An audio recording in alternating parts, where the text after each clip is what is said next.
Hello నమస్తే welcome to Varma class room. మరి Varma class room లో థర్డ్ క్లాస్ టెక్స్ట్ బుక్ ని తెలుగు తోట మొత్తాన్ని ఎక్స్ప్లెయిన్ చేసుకున్నాం.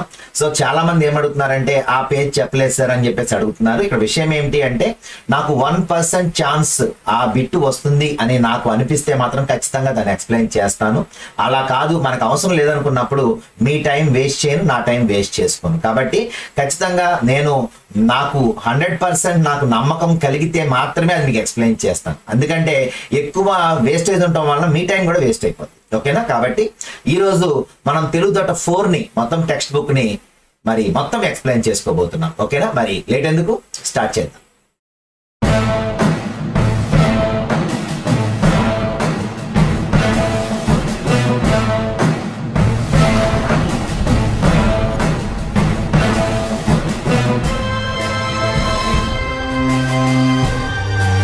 తోట 4 మరి దీంట్లో వచ్చేసరికి మనం చూసుకుంటే మేజర్ గా మనకి ఆల్రెడీ నేను మీకు ఏమైతే పాత చెప్పానో అదే టెక్స్ట్ బుక్ లో అన్ని అలాగే ఉంటాయి. చైల్డ్ హెల్ప్ లైన్ నెంబర్ అయితేనేమి మిగిలినవన్నీ కూడా మీరు చూసుకుంటే ప్రతి ఒక్కటి అవే ఉంటాయి. అలాగే సామర్థ్యాలు కూడా తెలుగుకు సంబంధించినటువంటి సామర్థ్యాలు ఏమైతే ఉన్నాయో అవే సామర్థ్యాలు కూడా మనకి ఇక్కడ 4th క్లాస్ లో కూడా ఇవ్వడం జరుగుతుంది. మరి ఇక సేమ్ జాతీయ గీతం అయితేనేంటి, ప్రతిజ్ఞ అయితేనేంటి, సేమ్ అన్ని పుస్తకాల్లో ఒకే రకమైనటువంటిది ఉంటుంది.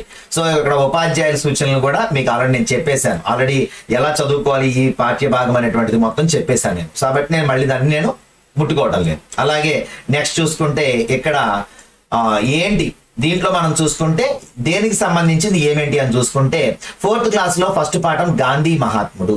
సో ఇక్కడ గాంధీ మహాత్ముడు అనేటువంటిది ఒక గేయం. ఇది ఇతివృత్తం ఏంటి అంటే మహనీయుల చరిత్ర గురించి. అలాగే గోపాల్ తెలివి ఇది వచ్చేసరికి సమయస్ఫూర్తి, ఇది కథ. సో ఇక్కడ మనం చూసుకుంటే ఈ జూన్ జూలై నెలల్లో ఏముంటాయండి, సంసిద్ధత పాఠాలు ఉంటాయి. ప్రతి ఒక్కటి గుర్తుపెట్టుకోవాలి. సంసిద్ధత పాఠాలు జూన్ జూలై నెలల్లో జరుగుతాయి ఏ క్లాస్ కైనా సరే. అలాగే మరి అసలైనటువంటి సిలబస్ ఎప్పుడు స్టార్ట్ అవుతుంది అంటే ఆగస్టులో స్టార్ట్ అవుతుంది. సార్ మరి ఈ జూన్ జూలై చదువుకున్నటువంటి పనిచేయవా అనగాదు. అంటే సంస్కృత పాఠం అంటే 3rd క్లాస్ కు సంబంధించినటువంటివి ఏమైతే గ్రామటికల్ ఐటమ్స్ ఉన్నాయో అవన్నీ కూడా దీంట్లో ఈ 2 పాఠాల్లో పిల్లలకు ఒకసారి ఎట్ ఏ గ్లాన్స్ ఉంటాయి. పూర్వజ్ఞానాన్ని పరిశీలిస్తే గానీ మనం పాఠం చెప్పకూడదు. కాబట్టి పిల్లవాడి పూర్వజ్ఞానం 3rd క్లాస్ లో నేర్చుకున్నటువంటి అన్ని అంశాలు కరెక్ట్గా నేర్చుకున్నాడా లేదా అనేటువంటి టెస్ట్ చేసిన తర్వాత మాత్రమే మనం ఇక్కడ ఆ పిల్లవాడికి రియల్ సిలబస్ ని బోధిస్తాం. సో ఇక్కడ ఆగస్ట్ నుంచి దేశమును ప్రేమించుమన్న అంటే దేశభక్తి గీతంతో మరి స్టార్ట్ అవుతుంది. అలాగే పరివర్తన అనేటువంటిది ఒక కథ. అలాగే సత్యమహిమ అనేటువంటిది నైతిక విలువల గురించి. ముగ్గుల్లో సంక్రాంతి అనేటువంటిది సంస్కృతి సాంప్రదాయాల గురించి. ఇది వ్యాసం అన్నమాట. అంటే మీరు చూసుకోవాలి ఈ ప్రక్రియ దేనికి సంబంధించింది, ఎందుకంటే ప్రక్రియలు చాలా చాలా ఇంపార్టెంట్. అందుకే నేను 3వ తరగతిలో మొత్తం చెప్పాను. సో ఇక్కడ కూడా మీరు ఏ ప్రక్రియ ఏముంది ఇక్కడ మీరు చూసుకొని రాసుకోవాలి. ప్రతి ఒక్కదానికి మీ దగ్గర టెక్స్ట్ బుక్స్ ఉన్నా లేకపోయినా ఇబ్బంది పడతారన్న ఉద్దేశంతో నేను ఇక్కడ టెక్స్ట్ బుక్ మీకు ఎవ్రీ పేజ్ చూపిస్తున్నాను. ఓకేనా? కాబట్టి మీరు ఒకసారి దీన్ని పాజ్ చేసుకొని ఇక్కడ మీరు అది ఏ ప్రక్రియ అనేటువంటిది రాసుకోండి. ఓకేనా? సో ఇక్కడ వ్యాసం. అలాగే పద్యరత్నాల ద్వారా పిల్లల్లో ఏం పెంపొందించవచ్చు అంటే నైతిక మానవీయ విలువలు పెంపొందించవచ్చు. సో ఇది పద్య భాగానికి సంబంధించింది. అలాగే బారిస్టర్ పార్వతీశం అనేటువంటిది ఇక్కడ ఒక కథనం. సో నెక్స్ట్ వచ్చేసరికి రాజు కవి అనేటువంటిది ఒక సామాజిక అంశం. ఇది ప్రక్రియ వచ్చేసరికి పద్య కథ. సో ఇవి మనకి 4th క్లాస్ లో ఉన్నటువంటి లెసన్స్. మరి ఏమేమి ఉన్నాయో మనకి ఇంపార్టెంట్ బిట్స్ ఏమేమి ఉన్నాయో చూసుకుంటూ వెళ్ళిపోతాం. ఓకేనా? సో మరి ఇక్కడ చూసుకుంటే ఫస్ట్ లెసన్ లో ఇవన్నీ మీకు తెలుసు, నేను చెప్పట్లా, మళ్ళీ స్కిప్ చేస్తున్నాం. సో నెక్స్ట్ వచ్చేసరికి ఫస్ట్ పాఠం గాంధీ మహాత్ముడు. సో ఈ గాంధీ మహాత్ముడు అనేటువంటి దీన్ని రాసింది ఎవరు అంటే బసవరాజు అప్పారావు గారు. ఎవరండి? బసవరాజు అప్పారావు గారు. మీరు వెంటనే అక్కడ పాఠం పేరు మీరు వెంటనే ఏం చెప్పాను మీకు 3rd క్లాస్ లో మీరు ఎలా రాసుకున్నారు కవి పేరు. ఓకేనా? అతను రాసినటువంటి రచనలు అంటే రచనల్లో కూడా ఎలా ఉంటాయి, బాల సాహిత్యం రాస్తే బాల సాహిత్యంగా రాసుకోవాలి. అలాగే కవితలు రాస్తే కవితలుగా రాసుకోవాలి, కథలు రాస్తే కథలుగా రాసుకోవాలి. ఎందుకని అతను ఆ బిట్ ఇచ్చేటప్పుడు అంటే మీకు డిఎస్సిలో కానీ టెట్లో కానీ బిట్ ఇచ్చేటప్పుడు ఈ విమల అనేటువంటిది ఎటువంటి ప్రక్రియకు సంబంధించింది, లేదంటే పలానా బసవరాజు గారు రాసినటువంటి ఈ బసవరాజు అప్పారావు గేయాలు అనేటువంటిది ఏ ప్రక్రియకు సంబంధించింది అని అడగచ్చు. సో కాబట్టి మనం ప్రతి ఒక్కదాన్ని కీలకంగా తీసుకోవాలి. ఒకటే. సో ఇక్కడ మనం చూసుకుంటే ఇక్కడ ఈయన భావకవి గీతకర్త అంటే మీరు రాసుకునేటప్పుడు ఎలా రాసుకోవాలి, కవి పేరు, ఆయన రాసినటువంటివి, ఆయనకు వచ్చినటువంటి బిరుదులు, ఆయన ఏమైనా అంటే స్పెషలైజేషన్ ఏమైనా ఉందా అంటే మనం చెప్పుకున్నాం చూడండి, నైజాం మీద దాశరథి కృష్ణమాచార్య గారు, అందులో మనకి దాంట్లో వచ్చింది. అలా ప్రతి ఒక్క దాంట్లో ఒక స్పెసిఫిక్ లైన్ ఉంటుంది అనమాట. సో ఆ లైన్ ని మాత్రం స్పెసిఫిక్ గా రాసుకోండి, అంతే మనకు కావాల్సింది. ఇంతకు మించి దీంట్లో మనం ఏమీ ఎక్స్పెక్ట్ చేయాల్సిన అవసరం లేదు. సో ఇక్కడ బసవరాజు అప్పారావు గారు చూసుకుంటే బసవరాజు అప్పారావు గేయాలు అనేటువంటి గీతాలను ఈయన రాశారు. ఏంటినా జాతీయోద్యమ కాలంలో ఈయన గీతాలు ప్రజలను గాఢంగా ప్రభావితం చేశాయి, అందుకనే ఈయన్ని భావకవి అన్నారు. అర్థమైందా? అంటే ఇక్కడ ఈయన రాసినటువంటి ఈ పద్యం అంటే గాంధీ మహాత్ముడు అనేటువంటి పద్యం ఏమైతే ఉందో చూడండి. ఇక్కడ ఒకసారి గాంధీ మహాత్ముడు బయలుదేరగా కలకల నవ్వింది జగత్తు, కలకల నవ్వింది. గాంధీ మహాత్ముడు చకచక నడువగా కంపించిపోయింది భూదేవి, కంపించిపోయింది. సో ఇక్కడ అంటే ఏంటి, ఒక భావ కవిత్వాన్ని, ఆయన దేశభక్తిని మరి పెంపొందించే విధంగా, ప్రజల్లోకి చొచ్చుకుపోయే విధంగా గాంధీ మహాత్ముడి యొక్క గొప్పతనాన్ని రాశారు ఈయన. కాబట్టి ఈయన గురించి మనం రాసుకునేటప్పుడు, మనం చదువుకునేటప్పుడు అక్కడ మనం రాసుకోవాల్సింది ఏంటి అంటే జాతీయోద్యమ కాలంలో ఒక గొప్ప భావ కవిగా పేరు పొందినటువంటి వ్యక్తిగా మనం ఈయన పేరు రాసుకోవాలి. ఓకేనా? సో నెక్స్ట్ చూసుకుంటే దీనికి సంబంధించి మనకి ఏమైనా కొత్తగా పదాలు అర్థాలు ఉన్నాయా చూసుకుంటే, ఒకటి ప్రణవం. ప్రణవము అంటే ఓంకారము. ఓకేనా? ప్రణవము అంటే ఓంకారం. స్వరాజ్యం అంటే సొంత పాలన, ఇది మీకు తెలుసు. మోక్షానికి పర్యాయ పదాలు చూడండి, విడుపు, విముక్తి. మోక్షము అంటే విడుపు, విముక్తి అంటే దాని నుంచి విముక్తి పొందడం, అంటే దాని నుంచి తప్పించుకోవడం అనమాట. సో ఇక్కడ అధర్మం అంటే మీకు తెలిసిందే, కంపించడం అంటే మరి వణుకుట. స్వస్తి అంటే చాలా చోట్ల మనం ఏమంటారు, స్వస్తి అంటే మేము వెళ్తాం అయిపోయింది అని. అయితే ఇక్కడ స్వస్తి అంటే శుభం అని కూడా అర్థం. ఓకేనా? ఒకప్పుడు సినిమాలో మేము చూస్తే లాస్ట్ లో ఏమనేసేవాళ్ళు, ద ఎండ్ అని ఉండేది కాదు, శుభం అని ఉండేది, అంటే అయిపోయింది అని అర్థం అనమాట స్వస్తి. ఓకేనా? స్వస్తి అంటే శుభం. నెక్స్ట్ చూడండి, ఇక్కడ తేనెల తేటల మాటలతో.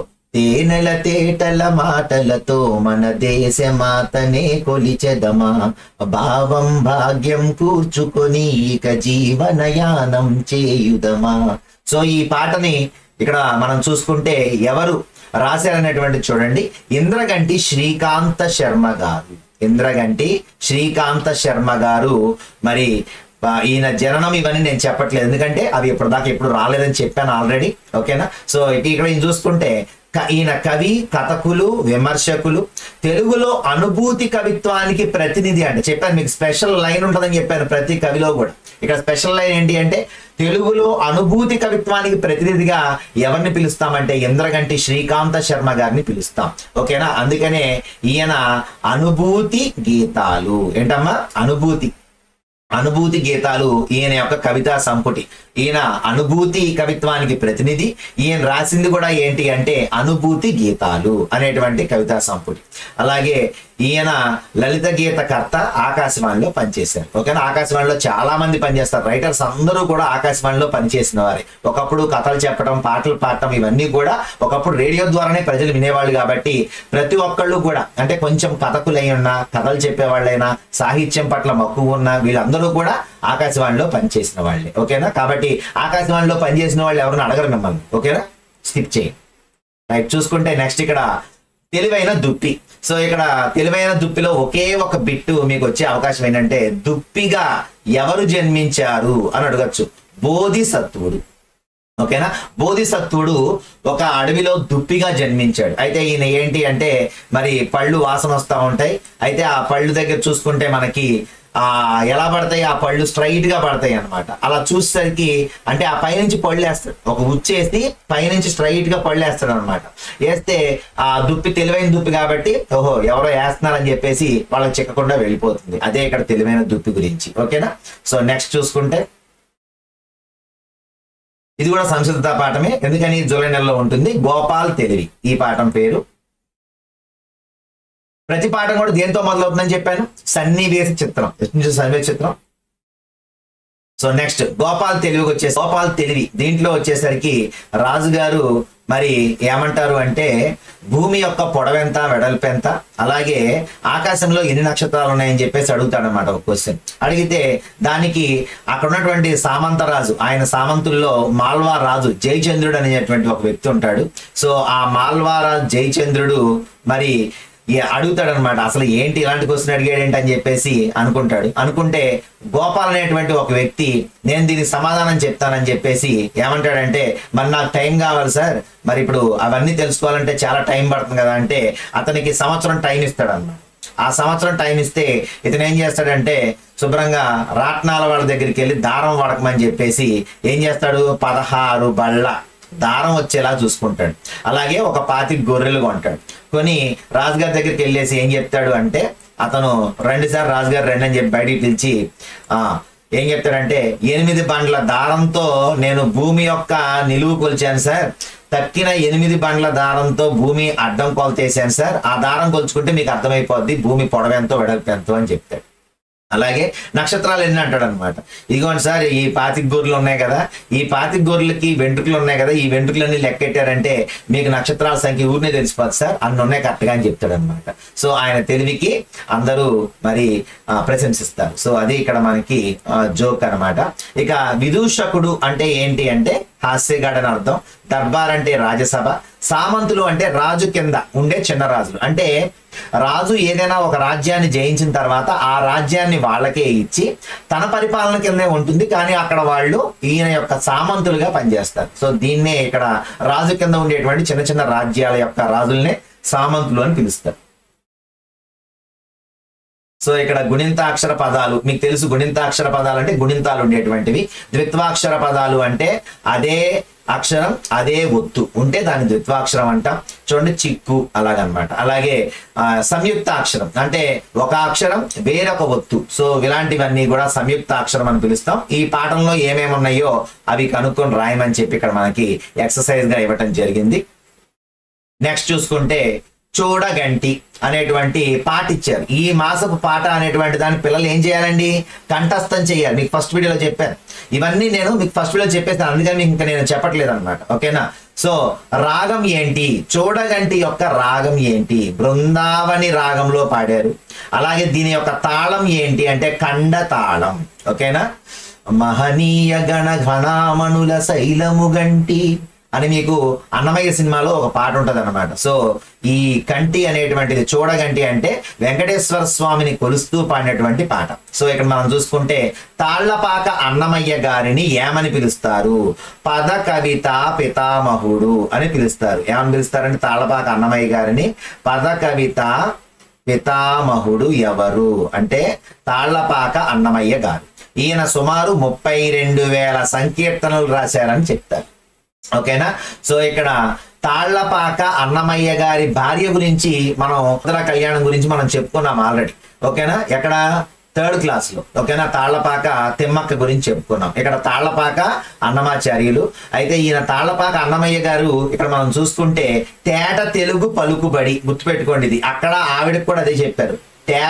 తేట తెలుగు పలుకుబడి కలిగినటువంటి దేశీ పద సంపద అంటే మన దేశంలో వాడేటువంటి పద సంపదతో వాడుక భాషలో ఉన్నటువంటి అపురూప మాధురి అనేటువంటిది, అంటే ఆ మాధుర్యం అంతా కూడా ఆయన యొక్క కవిత్వంలో పొంగి పొర్లుతుంటుంది. కాబట్టి ఏమేమి ఉన్నాయి ఆయన భాషలో, తేట తెలుగు పలుకుబడి, దేశీ పద సంపద, వాడుక భాషలోని అపురూప మాధురి అంటే వాడుక భాషలో ఉన్నటువంటి అపురూపమైన మాధుర్యాన్ని ఆయన మరి తేట తెలుగు పలుకుబడి ఉపయోగించి మనకి ఇవ్వడం జరుగుతుంది అనేటువంటిది చెప్పారు. ఓకేనా.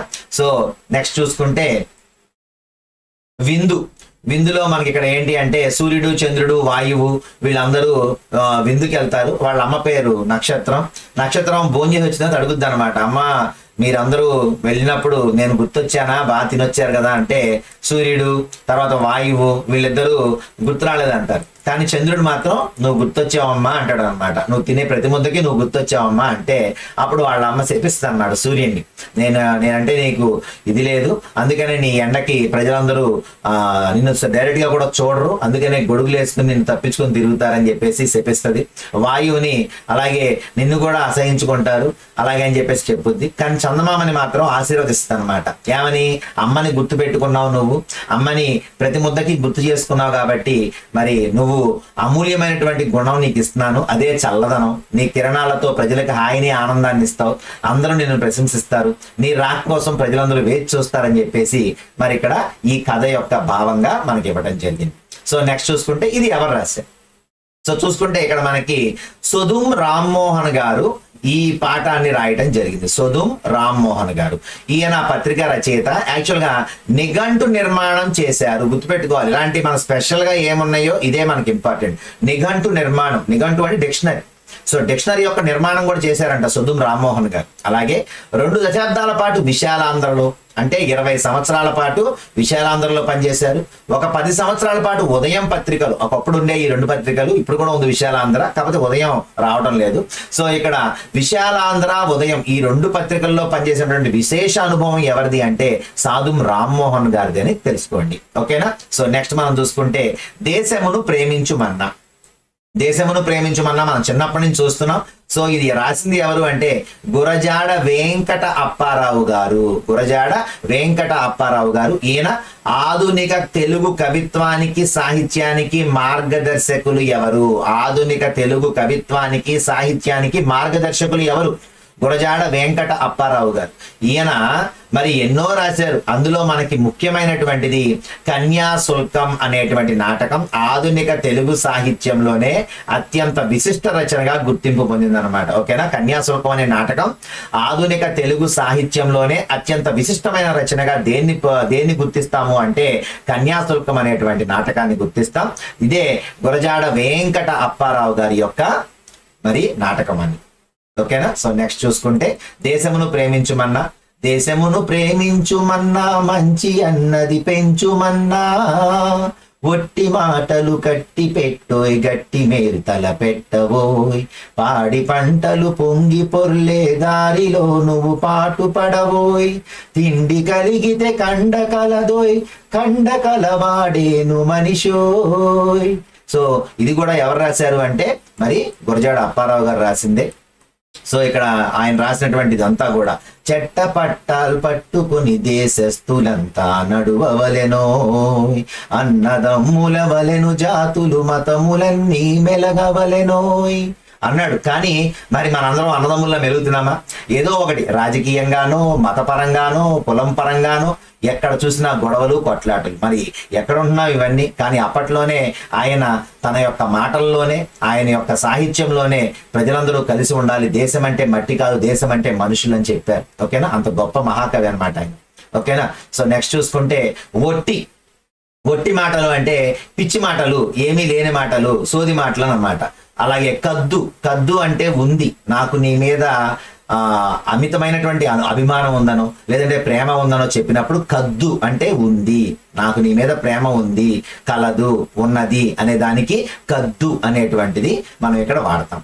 అలాగే చెట్టపట్టాలంటే ఒకరి చేతిని ఒకరిని పట్టుకోవటం, దేశాభిమానం అంటే దేశం మీద ప్రేమ, తోడుపట్టడం అంటే ఏంటి? సహాయపడటం, తోడ్పడు అంటే తోడ్పాటును అందించడం అంటాం కదా, అంటే ఏంటి? సహాయపడటం. ఓకేనా? సో ఇక్కడ నెక్స్ట్ చూసుకుంటే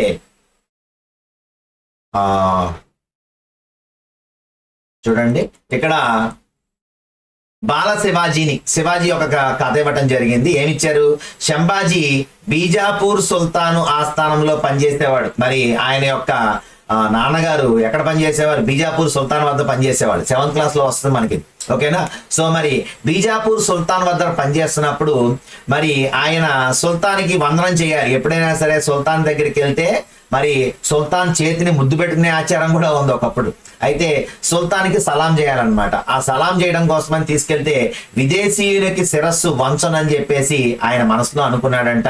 అయితే మరి వాళ్ళ నాన్నగారు అయితే నమస్కారం చేశారు, కానీ ఈయన మాత్రం నమస్కారం చేయకుండా టీవీగా నుంచున్నాడు. చిన్నపిల్లవాడు, ఇంకా మర్యాదలు తెలియనివాడు. అంటే అప్పుడు తండ్రి, నేను జీవించి ఉండగా పరాయి పాలకుల ముందు తల వంచను, ఆత్మాభిమానంతో జీవిస్తానని చెప్పాడు. అన్నట్టుగానే ఆయన మరి ఎవరికి తల వంచలేదు.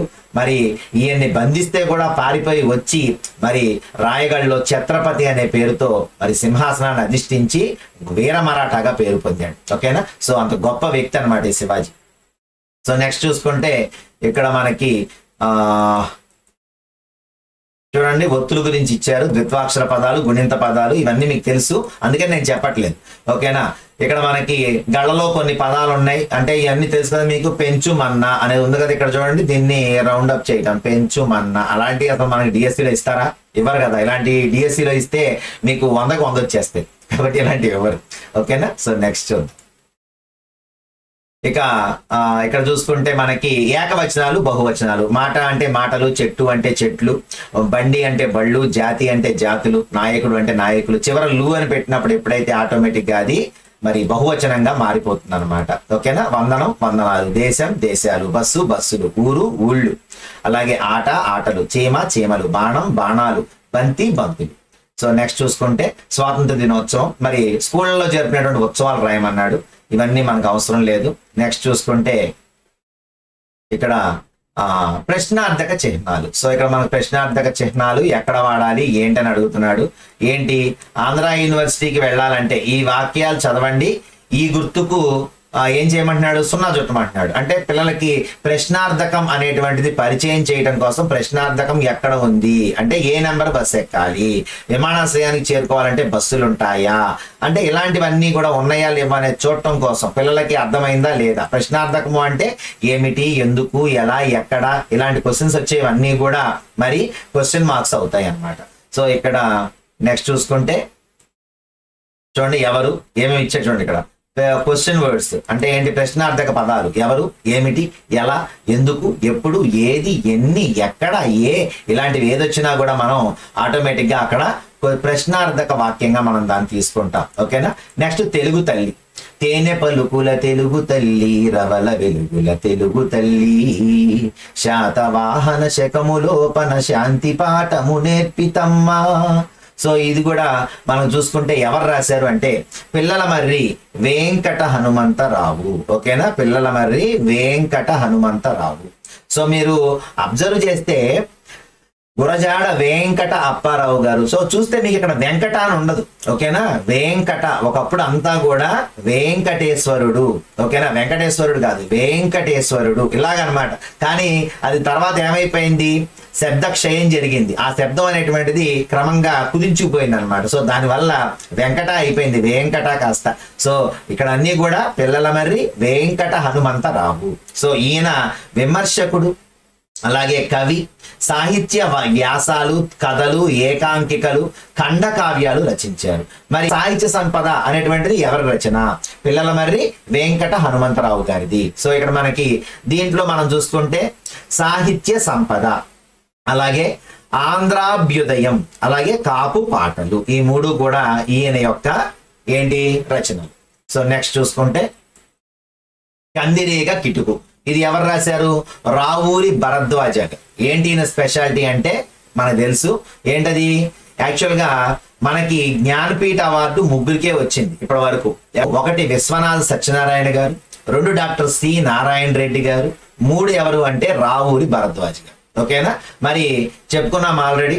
మరి విశ్వనాథ సత్యనారాయణ గారి యొక్క శ్రీమద్రాయణ కల్పవృక్షం, శ్రీమద్ రామాయణ కల్పవృక్షం అనేటువంటి దానికి ఆయనకి జ్ఞానపీఠ అవార్డు వచ్చింది. అలాగే విశ్వంబర అనేటువంటి ఒక కావ్యానికి డాక్టర్ సి నారాయణ రెడ్డి గారికి జ్ఞానపీఠ అవార్డు వచ్చింది. మరి పాకుడు రాళ్ళు అనేటువంటి మరి రచనకు గాను మరి ఈయన ఆ నవలకి మరి రావూరి భరద్వాజ గారికి జ్ఞానపీఠ్ పురస్కారం లభించింది. ఓకేనా? సో ఇక్కడ మనం చూసుకుంటే రావూరి భరద్వాజ గారు ఎక్కడ పుట్టారు? గుంటూరు జిల్లా తాడికొండలో పుట్టారు. ఇక్కడ చూసుకోండి, విమల ఈయన రాసిన తొలి కథ అంటే ఏంటి? ఇక్కడ బిట్లు ఎక్కువ ఉన్నాయి అన్నమాట. రావూరి భరద్వాజ గారు రాసిన తొలి కథ ఏంటి? విమల. సో అలాగే రాసుకోవాలి మనం పాయింట్స్ లో. ఆయన యొక్క రచనలు రాసినప్పుడు మనం పాయింట్స్ లో అలాగే రాసుకోవాలి. అలాగే అపరిచితులు, కథాసాగరము వంటి 37 కథా సంపుటాలు. అంటే ఇవన్నీ ఏంటి? కథా సంపుటాలు రాసినటువంటి 37 సంపుటాల్లో రెండేంటి మనకి ఇక్కడ ఇచ్చిన ఉదాహరణలు. ఒకటి అపరిచితులు, 2 కథాసాగరము. ఓకేనా? ఎలా గుర్తుపెట్టుకోవాలి? అపరిచితుని కథ అని గుర్తుపెట్టుకోండి. అపరిచితుని కథ ఎవరు రాశారు? మనకి రావూరి భరద్వాజ గారు రాశారు. ఈ 2 కథా సంపుటాలు. ఓకేనా? సో అలాగే ఉడతమ్మ ఉపదేశం, కీలు గుర్రం. ఏంటమ్మా? ఉడతమ్మ ఉపదేశం, కీలు గుర్రం. అంటే ఉడత కీలు అని గుర్తుపెట్టుకోండి. ఉడత కీలు ఏంటిది? పిల్లల కథలు. ఉడత కీలు ఏంటి అంటే పిల్లల కథలు. అంటే ఈయన రాసినటువంటి తొలి కథ అని అడిగాడు అనుకోండి, విమల అని చెప్పాలి. మరి ఒకవేళ ఈయన కథా సంపుటాలు ఏమేంటివి అని అడిగితే అపరిచితులు, కథాసాగరము. మరి ఈయన రాసినటువంటి పిల్లల కథలు ఏంటి అంటే 43 ఉన్నాయి. 43 మనం చదవం. ఇక్కడ మనకి ఏమి ఇచ్చాడు అంటే ఉడతమ్మ కీలు. ఏంటి? ఉడతమ్మ ఉపదేశం, కీలు గుర్రం. ఓకేనా? సో నెక్స్ట్ చూసుకుంటే కరి మింగిన వెలగపండు, జలప్రళయం, పాకుడు రాళ్ళు కూడా నవలే. కాబట్టి మనకి మొత్తం 3 నవలలు ఉన్నాయి ఇక్కడ. ఏంటది? కరిమింగిన వెలగపండు. ఓకేనా? కరి అంటే ఏనుగు, కాబట్టి ఏనుగు మింగిన వెలగపండు. జల ప్రళయం అంటే జలం సృష్టించినటువంటి విపత్తు, లేక మరి అంటే ఒకేసారి ఉవ్వెత్తున ఎగసి పట్టాన్ని ప్రళయం అంటాం. సో ఇక్కడ జల ప్రళయం. అలాగే పాకుడు రాళ్ళు అంటే పాచిపోయినటువంటి రాళ్ళు లేక నాచు పట్టిన రాళ్ళు అని అర్థం. పాకుడు పట్టినటువంటి రాళ్ళు అంటే నాచు పడితే దాన్ని పాకుడు అంటాం అన్నమాట. కాబట్టి పాకుడు రాళ్ళు. ఓకేనా? సో ఇక్కడ మనకి 3 ఉన్నాయి. ఏంటి? ఏనుగు, జలం, రాళ్ళు, పాకుడు రాళ్ళు. సో ఇక్కడ మనం చూసుకుంటే ఇక్కడ ఉన్నటువంటి ఈ 3 ఏంటి అంటే నవల్లో. కాబట్టి ఇందులో దేనికి జ్ఞానపీఠ పురస్కారం వచ్చింది అంటే పాకుడు రాళ్ళకి వచ్చింది. ఓకేనా? కరిమింగిన వెలగపండు, అలాగే జల ప్రళయం, అలాగే మనకి ఇక్కడ పాకుడు రాళ్ళు. ఈ 3 కూడా అంటే రాళ్ళు, నీళ్లు వస్తేనే కదా రాళ్ళు పాకుడు పడతాయి. కాబట్టి రాళ్ల మీద జారి పడిన ఏనుగని గుర్తుపెట్టుకోండి. ఓకేనా? సో నీళ్లు ఉన్నాయి కాబట్టి నీళ్ల మీద జారి పడింది. పడినటువంటి ఏనుగు కరి, కాబట్టి కరిమింగిన వెలగపండు, జల ప్రళయం వచ్చింది, పాకుడు రాళ్ళు. ఈ 3 ఏంటి అంటే నవలలు. మరి పిల్లల కథలు ఏంటి అంటే ఉడత కీలు. ఓకేనా? ఉడతమ్మ ఉపదేశం, కీలు గుర్రం. అలాగే మరి ఆయన అపరిచితుని కథ అని చెప్పుకున్నాం కదా, అవేంటి? కథా సంపుటాలు. మీరు గుర్తుపెట్టుకోండి. వీటిని ఇలా చదువుకుని వెళ్తే మనం అక్కడ వెళ్ళగానే మనకి అవి చూడగానే ఓ ఇది రావూరి భరద్వాజ గారిది కదా అని గుర్తు వస్తాయి. మీరేం చదవకుండా ఒకసారి చూసేసుకుని ఇవి నాకు బాగా గుర్తుండిపోతాయి, నేను బాగా ఇంటెలిజెంట్ని, నేను ఏకసంతాగ్రహిని అనుకునేటువంటి వాళ్ళు చాలా మంది బొక్కబోర్ల పడ్డారు ఇలాంటి బిట్ల దగ్గర. కాబట్టి చాలా జాగ్రత్తగా రాసుకోండి. 1-2 సార్లు చెప్పాను కదా. 3వ తరగతి మొత్తం ఈరోజు చదివాను. మళ్ళీ ఒక వారం తర్వాత 3వ తరగతి మొత్తం ఒకసారి చూసుకోవాలి కవుల గురించి. మళ్ళీ 4వ తరగతి, మళ్ళీ నెక్స్ట్ వారం 4వ తరగతి, మళ్ళీ ఆ నెక్స్ట్ వారం 5వ తరగతి. కవులు వాళ్ళ యొక్క రచనల్లో ఖచ్చితంగా 3 బిట్లు కంపల్సరీ దిగిపోతాయి. కాబట్టి చాలా జాగ్రత్తగా ఉండాలి ఇక్కడ మనం. ఓకేనా? తర్వాత మనం ఈయనకి జ్ఞానపీఠ పురస్కారం వచ్చిందని చెప్పుకున్నాం. కళా ప్రపూర్ణ, మరి కేంద్ర సాహిత్య అకాడమీ పురస్కారం వచ్చింది.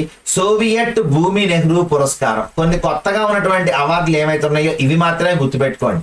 కేంద్ర సాహిత్య అకాడమీ ప్రతి సంవత్సరం కొన్ని 100 మందికి ఇస్తారు అవార్డులు. కాబట్టి కేంద్ర సాహిత్య అకాడమీ వచ్చింది కదా అని చెప్పేసి ఆయన అది గుర్తుపెట్టుకున్నాం అనుకోండి, మన మెమరీ వేస్ట్. కాబట్టి కేంద్ర సాహిత్య పురస్కారం కానీ కళా ప్రపూర్ణలు కానీ చాలా వేల మందికి ఉంటాయి ఈ యొక్క బిరుదులు. కాబట్టి ఇవి అవసరంలా.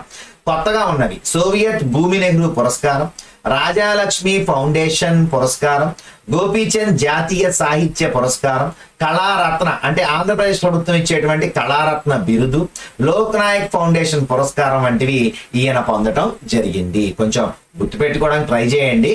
అంటే ఇలాంటి కన్ఫ్యూజ్డ్ బిట్లు ఎవరు, ఎందుకంటే కళాప్రపూర్ణ ఎవరికి వచ్చింది క్రింది వాళ్ళలో అని చెప్పేసి అడిగే అంత చీప్ మెంటాలిటీ కాదు క్వశ్చన్స్ పేపర్ సెట్ చేసేవాడు. కాబట్టి అలాంటివి అడగరు. ఓకేనా? నువ్వు ఎక్కడ బోల్తా పడతావో, నిన్ను ఎక్కడ బోల్తా కొట్టించాలో తెలిసినటువంటి క్వశ్చన్నే నీకు ఎరగా వేస్తారు. అక్కడ ఎరలో చిక్కుకొని నువ్వు కొట్టేసుకుంటావు అన్నమాట గిలగల. కాబట్టి నీకు ఇచ్చేటువంటి బిట్స్ ఇలాంటి చిన్న చిన్న బిట్స్ ఇవ్వరు. ఓకేనా?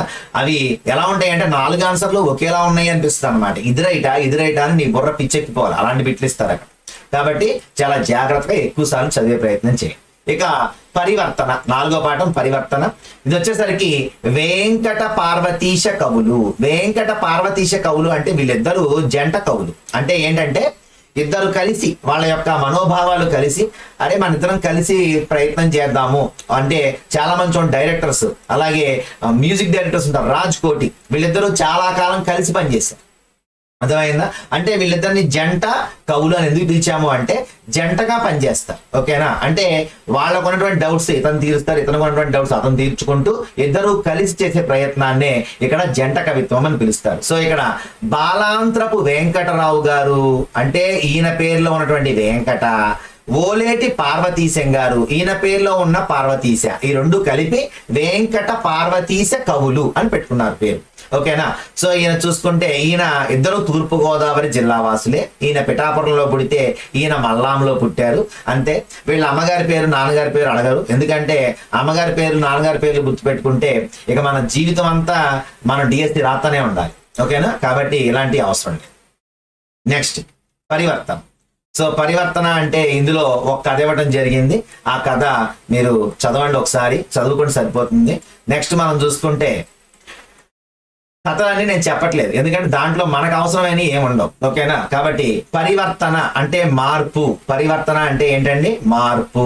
అలాగే చిందరవందర అంటే క్రమ పద్ధతిలో లేకపోవటం, ఆహ్లాదంగా అంటే సంతోషంగా, ఆసక్తిగా అంటే ఇష్టంగా. గుర్తుపెట్టుకోండి, ఆహ్లాదంగా మనసుకు ఆహ్లాదంగా ఉందరా అంటే నేను చాలా సంతోషంగా ఉన్నాను రా అని అర్థం.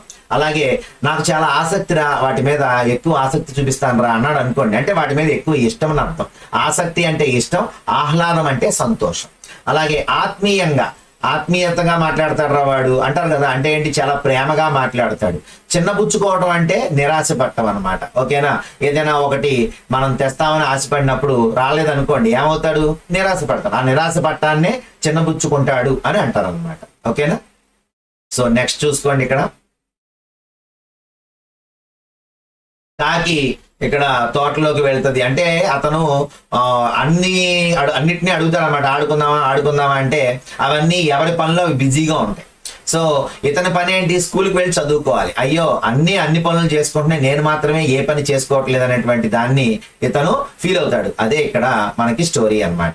ఓకేనా? సో నెక్స్ట్ చూసుకుంటే అనుకరణ పదాలు. అనుకరణ పదాలు అంటే మీకు తెలుసు కదా, గలగల, వలవల, జలజల ఇలాంటివి. తర్వాత ఇక్కడ పదజాలంలో చూసుకోండి. పదజాలంలో పకపక నవ్వటం. ఓకేనా? మరి గలగల, గలగల ఏది వెళ్తుంది? గలగల సెలయేరు వెళ్తుంది. చకచక నడుస్తారు, వలవల ఏడుస్తారు, టపటప వాన చినుకులు పడతాయి. ఓకేనా? సో ఇక్కడ ఇవన్నీ కూడా మనకి రెండు పదాలు. తర్వాత పూల మొక్కల జాబితా ఇచ్చారు. కాకి, కోయిల, పాము, పిచ్చుక, వీటిలో వేరుగా ఉన్న వాటిని రాయమంటున్నారు. ఈ మూడు ఇక్కడ పక్షులు కాబట్టి వేరుగా ఉన్నటువంటి దాన్ని రౌండప్ చేయాలి. ఇవి చిన్నపిల్లలు, ఇవి మనకి అవసరం లేదు యాక్చువల్గా. కాకపోతే ఊరినే మీరు అందరూ చూసుకుంటారని ఒకసారి పాస్ చేసుకుని చూడటానికి మీకు కనిపిస్తుంది, నేను అక్కడ ఆపుతున్నా అంతే. ఓకేనా? టెక్స్ట్ బుక్ లేని వాళ్ళు టెన్షన్ పడకండి. ఈ టెక్స్ట్ బుక్ మొత్తం చూపిస్తున్నాను కాబట్టి మీకు ఏమైనా డౌట్ ఉంటే కూడా చూసుకోవచ్చు. నామవాచకాలు, మనుషుల పేర్లు రాయమంటున్నాడు, జంతువుల పేర్లు, పక్షుల పేర్లు, ఇతరాలు, సర్వనామాలు. ఆల్రెడీ మనం ఆల్రెడీ ఎక్స్ప్లెయిన్ చేసేసుకున్నాం. పేరు గుర్తించేవి నామవాచకాలు, పేరుకు బదులుగా వాడేటువంటివి సర్వనామాలు. ఓకేనా? పడవ నడపబోయి, ఈ మాస పాట ఏంటి? పడవ నడపబోయి, పూల పడవ నడపబోయి అనేటువంటిది ఈ మాస పాటగా ఇచ్చారు. ఇక్కడ చూసుకుంటే వింజమూరి శివరామారావు గారు, వింజమూరి శివరామారావు గారు, ఈయన తూర్పుగోదావరి జిల్లా పిఠాపురం దగ్గర చంద్రంపాలెం గ్రామంలో జన్మించారు. ఇందాక పిఠాపురం మళ్ళీ మనకు వచ్చింది. వెంకట పార్వతీశ కవుల్లో ఓలేటి పార్వతీశం గారు ఎక్కడ పుట్టారు? పిఠాపురంలోనే పుట్టారు. ఓకేనా? ఇంకొక కవి అయినటువంటి ఆయన మల్లాంలో పుట్టారు. ఇద్దరు తూర్పుగోదావరి జిల్లాని. ఇది కూడా తూర్పుగోదావరి జిల్లా పిఠాపురంలో చంద్రంపాలెం గ్రామంలో పుట్టిన వ్యక్తి ఎవరు అంటే వింజమూరి శివరామారావు గారు. ఈయన కూడా చెప్పాం కదా ఆకాశవాణి కళాకారులే. సో ఈయన రచనలు ఏంటి చూసుకోండి ఒకసారి. గోర్కీ కథలు, కల్పవల్లి, ఖండకావ్య సంపుటి మొదలైనవి. ఓకేనా? గుర్తుపెట్టుకోండి అమ్మా. ఈయన బిరుదు కళాప్రపూర్ణ. చెప్పానా? కళాప్రపూర్ణ బిరుదు చాలా మందికి వస్తుంది కాబట్టి మిమ్మల్ని అడగడం చెప్పాను కదా, ఈ గుర్తుపెట్టుకోకండి. ఓకేనా? సో ఈయన రచనలు ఏంటి అంటే గుర్తుపెట్టుకోండి. గోర్కీ కథలు, కల్పవల్లి, ఖండకావ్య సంపుటి. ఓకేనా? ఈయన రచనలు వచ్చేసరికి ఎక్కడ మనకి ఈ రచనలు రెండే, ఒకటి గోర్కీ కథలు, రెండు కల్పవల్లి. ఈ కల్పవల్లి అనేటువంటిది ఏంటి అంటే ఖండకావ్య సంపుటి. ఓకేనా, ఈ కల్పవల్లి అనేటువంటిది ఖండకావ్యం అన్నమాట. ఓకేనా, సో ఇక్కడ ఈ రచనలు రెండే, ఏంటది గోర్కీ కథలు, నెక్స్ట్ వచ్చేసరికి కల్పవల్లి. ఓకేనా, సో మరి దీన్ని ఎలా గుర్తుపెట్టుకోవాలంటే కాక్క గా కాబట్టి కా గా. ఓకేనా, కా గా. కా అంటే కల్పవల్లి, గా అంటే గోర్కీ కథలు. వింజమూరి శివరామారావు గారికి వచ్చేసరికి కా గా. ఓకేనా, ఈ రెండే, అంటే కాతో గాతో. ఓకేనా, సో నెక్స్ట్ చూసుకుంటే ఉపాయం. ఇది ఇతిహాసం మహాభారతం నుంచి తీసుకోబడింది, గుర్తుపెట్టుకోండి. ఇక్కడ ఉపాయం అనేటువంటి కథ దేని నుంచి తీసుకోబడింది? ఇతిహాసాలని వేటిని పిలుస్తాము అంటే రామాయణాన్ని, మహాభారతాన్ని మరి మనం ఇతిహాసాలు అని పిలుస్తాం. సో ఇక్కడ రామాయణ మహాభారతాలు ఇతిహాసాలు కాబట్టి ఇక్కడ మనకి ఇక్కడ ఏమైతే ఈ ఉపాయం అనేటువంటి పాఠం ఉందో ఈ పాఠంలో ఏం జరుగుద్ది అనేటువంటిది ఒక చిన్న విషయంలో చెప్పేస్తాం. ఏంటి అంటే భరత వంశం, మరి ఆల్రెడీ మనం రఘువంశం గురించి చెప్పుకున్నాం, దిలీపుడు గురించి. సో ఇక్కడ మనం భరత వంశంలో రాకుమారులు అందరూ కూడా బంతి ఆడుకుంటున్నారంట. ఆడుకుంటే భీముడు బంతిని గట్టిగా తంతే ఎల్లది నూతిలో పడుద్ది. నూతిలో పడితే మరి తీయాలంటే ఎలాగా, తీయలేరు కదా. సో అప్పుడు రాకుమారులందరూ అక్కడ చూస్తూ ఉండగా ఒక వ్యక్తి వచ్చి ఏం చేస్తారంటే విల్లు తీసుకొని ఆ బంతికి తాకినట్టు బాణాన్ని వేసి మళ్ళీ ఆ బాణానికి మళ్ళీ ఇంకో బాణం, ఆ బాణానికి ఇంకో బాణం, అలా బాణాలు వరుసగా వేసుకుంటూ వచ్చి దాన్ని పట్టుకుని పైకి బాల్ని బయటికి తీస్తారు, బంతిని బయటకు తీస్తారు. తీసి రాజకుమారులకి ఇస్తే అప్పుడు భీష్ముడు అడుగుతారనమాట, ఎవరైనా ఎంత విలువిద్యలో నెంబర్ 1 ఎవరు అని అడిగితే ఆయనే ద్రోణాచార్యుడు అని తెలుసుకొని అప్పటి నుంచి అటువంటి గొప్ప వాళ్ళ దగ్గరే మీరు శిష్యరికం చేయాలని చెప్పేసి అక్కడ మరి ద్రోణాచార్యుడు పాండవుల యొక్క గురువు గారు అనమాట. వీళ్ళందరికీ కూడా గురువు.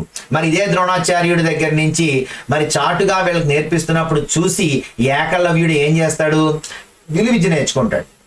సో అప్పుడు ఆయన బొటనవేలిని గురుదక్షిణగా స్వీకరిస్తాడు ఈ ద్రోణాచార్యుడు. ఓకేనా, మరి తర్వాత బాధపడతాడు కూడా. అయితే ఇక్కడ చిన్న జోక్ ఏంటి అంటే మా పిల్లలకి ఈ స్టోరీ చెప్పినప్పుడు మా పిల్లలు డౌట్ అడిగారు అనమాట. ఏమని, సార్ బాల్ని ద్రోణాచార్యుడు మరి కొట్టినప్పుడు బాల్ పగిలిపోద్ది కదా, ఆటోమేటిక్ గా గాలిపోద్ది కదా, దాంట్లో ఇంకా అది పనిచేయదు కదా సార్, ఆ మాత్రం దానికి తీసినా ఏంటి తీయకపోతే ఏంటని అడిగారు.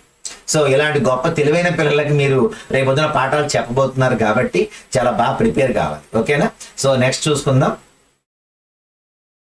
ఇక్కడ సత్య మహిమ నెక్స్ట్ పాఠం వచ్చేసరికి ఏంటండి, సత్య మహిమ. సో సత్య మహిమలోకి వచ్చేసరికి ఇక్కడ మనకి ఈ పాఠాన్ని రాసిన వ్యక్తి అవధాని రమేష్ గారు. ఎవరండి, అవధాని రమేష్ గారు. కాలం 20వ శతాబ్దం, అంటే ఈయన ఆధునిక కవి అన్నమాట.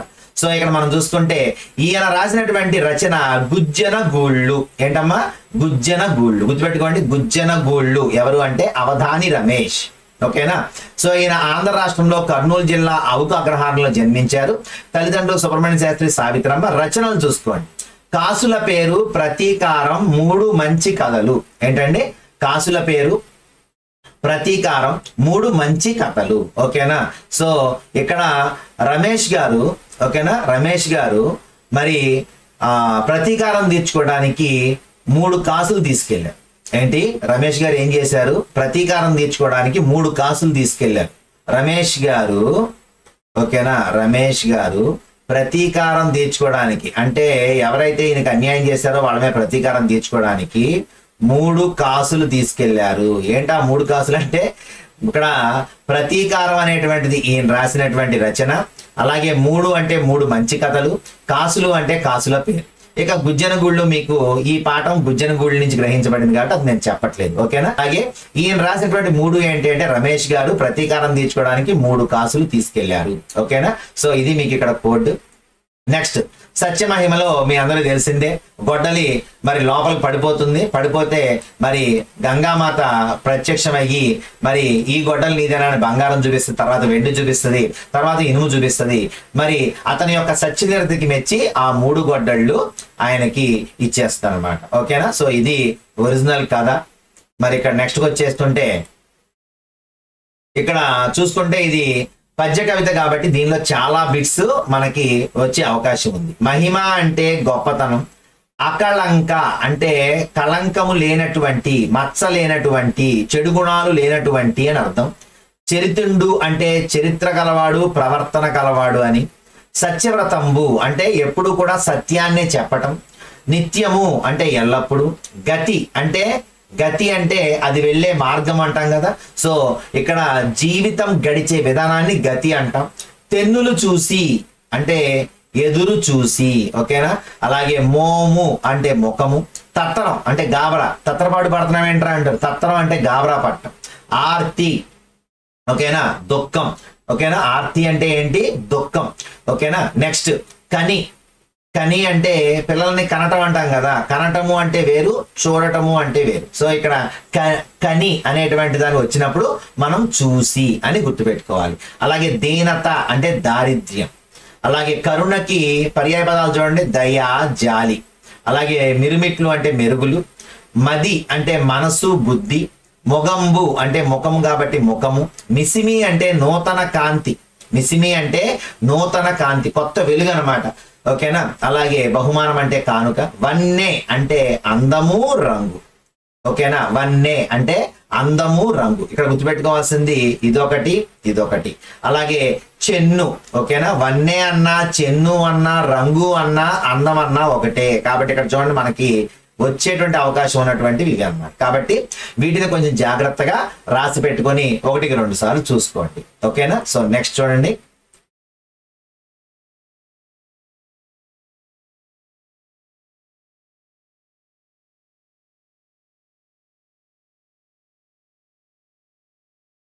బహువచనాలు రాయమన్నాడు, సొంత వాక్యాలు, ఇవన్నీ మీకు తెలిసినవే. మోము అంటే ముఖము, తిలకించి అంటే చూడటము.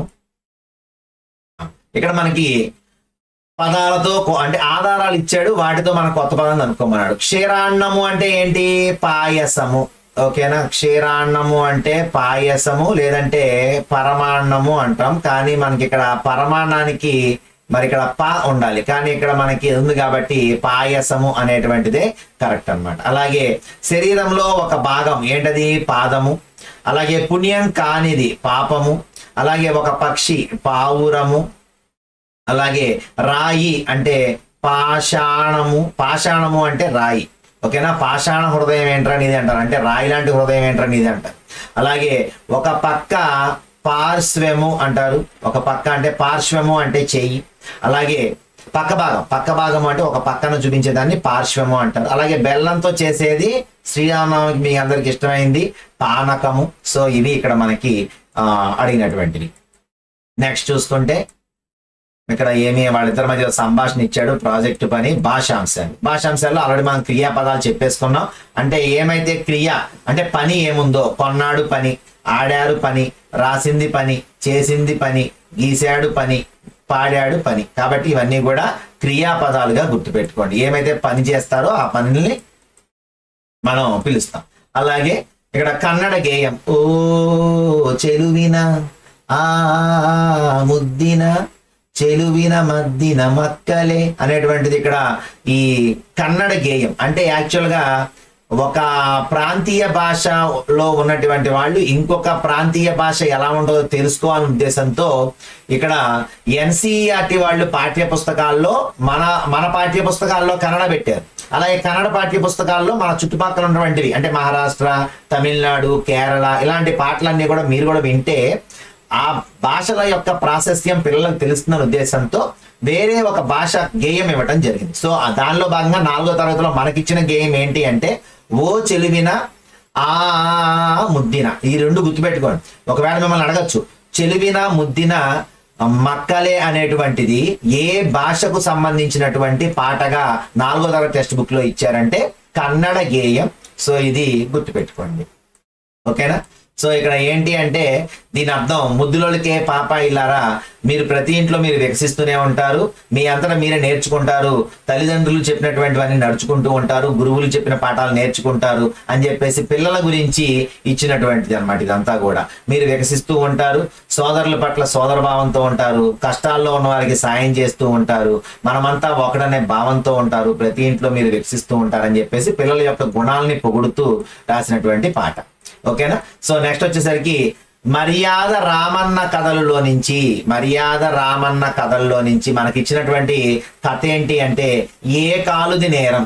మరి 4 అన్నదమ్ములు వస్తారు, సార్ నా 4 కాళ్ళకి మరి నలుగురం పంచుకున్నాం, మరి మా ఒక తమ్ముడిది కాలు బాగోలేదని చెప్పేసి దానికి కట్టాం సార్, అదేమో నూనెలో ముంచి మంటలో పెట్టి అది తీసుకెళ్లి గోదాం మొత్తం తగలబెట్టేసింది, మొత్తం అంతా నాశనం అయిపోయింది సార్, మాది మొత్తం దూది కొట్టం అంతా నాశనం అయిపోయిందని చెప్తారు.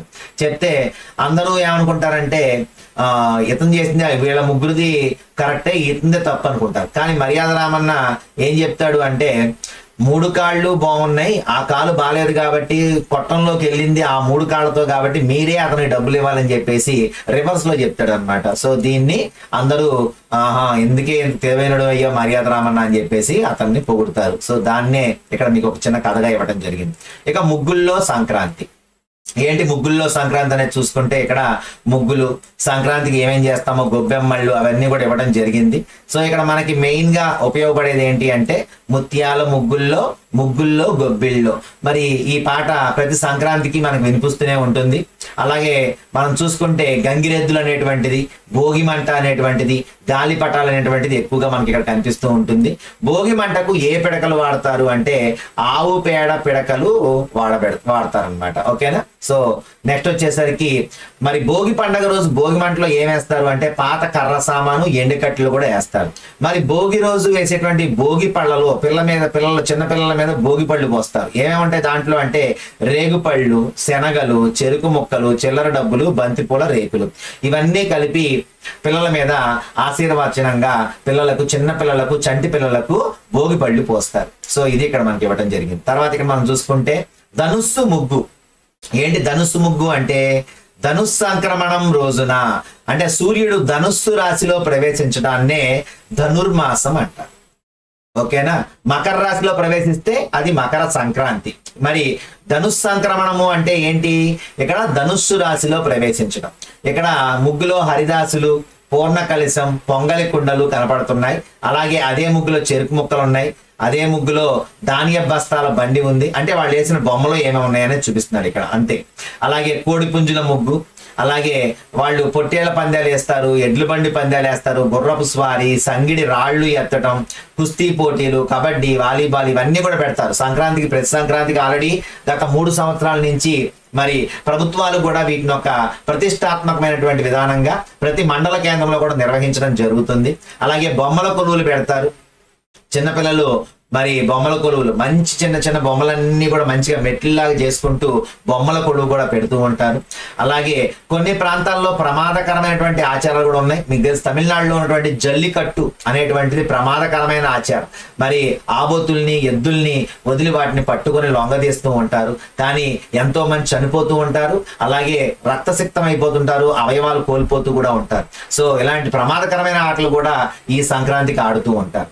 సో నెక్స్ట్ చూసుకుంటే ఇక్కడ చూడండి, ఇక్కడ స్త్రీ శక్తిని గుర్తించే. ఏంటి స్త్రీ శక్తి అంటే ఇక్కడ మన టెక్స్ట్ బుక్స్ అన్నిట్లో కూడా ఆడామగ సమానం అని చెప్పడం కోసం మగవాళ్ళు కూరగాయలు కోస్తున్నట్టు, మగవాళ్ళు వంట చేస్తున్నట్టు, మగవాళ్ళు బట్టలు ఉతుకుతున్నట్టు, మగవాళ్ళు అంట్లు తోముతున్నట్టు కొన్ని చోట్ల ఫోటోలు పెడతారు. ఎందుకని అంటే ఆ పని ఆడవాళ్ళు ఒకటే చేసేది కాదు, అంటే మగవాళ్ళు కూడా అన్నిట్లో భాగస్వామ్యం పొందాలి. ఆడవాళ్ళు ఉద్యోగాలు ఎలా చేస్తున్నారు, మరి అలాగే మగవాళ్ళు కూడా ఇవన్నిట్లో చేయాలనే ఉద్దేశంతో టెక్స్ట్ బుక్స్ లో పిల్లలకి చిన్నప్పటి నుంచి అవగాహన కలిగించడం కోసం స్త్రీ శక్తి మీద ప్రతి చోట కొన్ని బొమ్మలు ఇవ్వడం జరుగుతుంది. మీరు అబ్జర్వ్ చేస్తే ఆ తేడాను మీరు గమనిస్తారు. ఓకేనా. సో మరి ఇక్కడ సందేశాలు ఇచ్చే ముగ్గులు వేశారు. ఆ ముగ్గులో రైతుని, అలాగే ముగ్గులో జాతీయ జెండా, జాతీయ చిహ్నాలు కూడా వేశారు. అంటే ఆ ముగ్గులో ఏమేమి ఉన్నాయి అనేది. అలాగే ఒక స్త్రీ 10 చేతులతో స్టెథోస్కోపు, పుస్తకము, చీపురు, గరిటె, తుపాకీ, రెంచి, చక్రం, కొడవలి, పూలదండ, టెన్నిస్ రాకెట్, అంటే ఏంటి ఆడవాళ్ళు అన్నీ చేస్తున్నారని చెప్పడం కోసం మరి ఇలా వేశారనేటువంటిది. ఓకేనా. సో నెక్స్ట్ చూస్తుంటే ఇక్కడ ఓటు ఆవశ్యకతని ఓటు యంత్రం ముగ్గు, అలాగే చంద్రయాన్ ముగ్గు కూడా వేశారంట. అలాగే ముగ్గులో ధాన్యాలు నింపారు, ఆ ముగ్గుని ఉప్పులో కలిపి రంగులు దిద్దారు అని చెప్తున్నాడు. సో ఇదంతా కూడా మనకు అవసరం లేదు. యాక్చువల్గా ఇక్కడ చూసుకుంటే ఇక్కడ మనకు అవసరమైన బిట్ ఒకటి ఉంది. ఏంటి అంటే రథం ముగ్గు. ఏంటంటే రథం ముగ్గు అంటే ఏంటి, లాస్ట్ రోజు మనకి రథాన్ని సాగనంపుతారు అంటారు. అంటే దక్షిణాయనం నుంచి ఉత్తరాయణానికి సూర్యుని యొక్క ప్రయాణ సూచికగా రథంలో సూర్యుని నిలబెడతారు. నిలబెట్టి మొత్తం 2 చక్రాలకు 6 ఆకులు చొప్పున వేస్తారు. ఈ ముగ్గు 12 నెలలను సూచించే 12 ద్వారాల ముగ్గు. ఓకేనా, గుర్తుపెట్టుకోండి. ఓకేనా, 2 చక్రాలకి 6 రేకులు వేస్తారు. అంటే రథంకి 2 చక్రాలు ఉంటాయి కదా, ఇందులో 6 రేకులు, ఇందులో 6 రేకులు. అంటే ఏంటి, 12 నెలల తర్వాత మళ్ళీ నువ్వు మా దగ్గరికి వస్తావు అని అర్థం అనమాట. అంటే ఈ రథం మళ్ళీ వస్తుంది, మళ్ళీ వీళ్ళు సాగనంపుతారు. అర్థమైంది. అంటే సంక్రాంతి మళ్ళీ మళ్ళీ రావాలి అని చెప్పడానికి మరి సాంస్కృతిక ఆ గుర్తుగా ఈ రథం ముగ్గు అనేటువంటిది వేస్తారనమాట. ఓకేనా. సో నెక్స్ట్ ఇక్కడ మనం చూసుకుంటే మనకి ఇంపార్టెంట్ బిట్స్ అనేటువంటివి ఇక్కడ ఏమున్నాయని చూసుకుంటే, ఒకటి ఆయనం, ఉత్తరాయణం దక్షిణాయనం అన్నారు కదా. అంటే ఉత్తరాయణం దక్షిణాయనంలో ఆయనం అంటే ఏంటి అంటే గమనం, కదలిక. గమనం అన్నా కదలిక అన్నా ఒకటే. ఓకేనా, గమనం అన్నా కదలిక అన్నా ఒకటి. ఇక గొబ్బిళ్ళు అంటే మీకు తెలుసు, ఆవు పేడ ముద్దలు. అలాగే కలశము అంటే చిన్న కుండ లేక చెంబు. ఓకేనా, పూజ చేసేటప్పుడు 2 ఆకులు, మామిడి ఆకులు కానీ వేరే ఆకులు పెట్టి మధ్యలో కొబ్బరికాయ పెట్టి దాని చుట్టూ జాకెట్ గుడ్డ మొక్క పెట్టి బొట్టు పెట్టి దాన్ని గౌరీమాతగా మరి కొలవడం జరుగుతూ ఉంటుంది. అంటే పూజలు పునస్కారాలు చేసేవాళ్ళు చాలా మంది కలశాన్ని పెడతారు. ఓకేనా, సో ఈ కలశము అంటే చిన్న కుండ లేక చెంబు. రాశి అంటే ఏంటి, నక్షత్రాల గుంపునే రాశి అంట. ఓకేనా, అలాగే ధనుస్సు అంటే ఏంటి, విల్లు. సంబరము అంటే సంతోషం. విశిష్టత అంటే గొప్పతనము, ప్రత్యేకత. పద్మము అంటే మీ అందరికీ తెలుసు, తామర పువ్వు. ఓకేనా, సో నెక్స్ట్ ఇక్కడ మనం చూసుకుంటే, ఇక్కడ నేను ముందు పంపిస్తున్నానంటే అక్కడ ఏం లేవని అర్థం, అంతేగాని సార్ స్కిప్ చేశారని అనుకోకండి. ఓకేనా, సో నెక్స్ట్ ఇక్కడ రంజాన్. రంజాన్ లో మనకి చాలా ఇంపార్టెంట్ బిట్స్ ఉంటాయి ఎక్కడ చూసుకున్నా సరే. మరి ముస్లిమ్స్ జరిగేటువంటి అతి పవిత్రమైన పండుగ రంజాన్. ఈ పండుగకి ఇంకో పేరేంటి, దీన్నే ఈద్ అంటాం, ఈద్ ముబారక్ అంటాం. రంజాన్ రోజు ఏమంటారు, ఈద్ ముబారక్ అంటారు.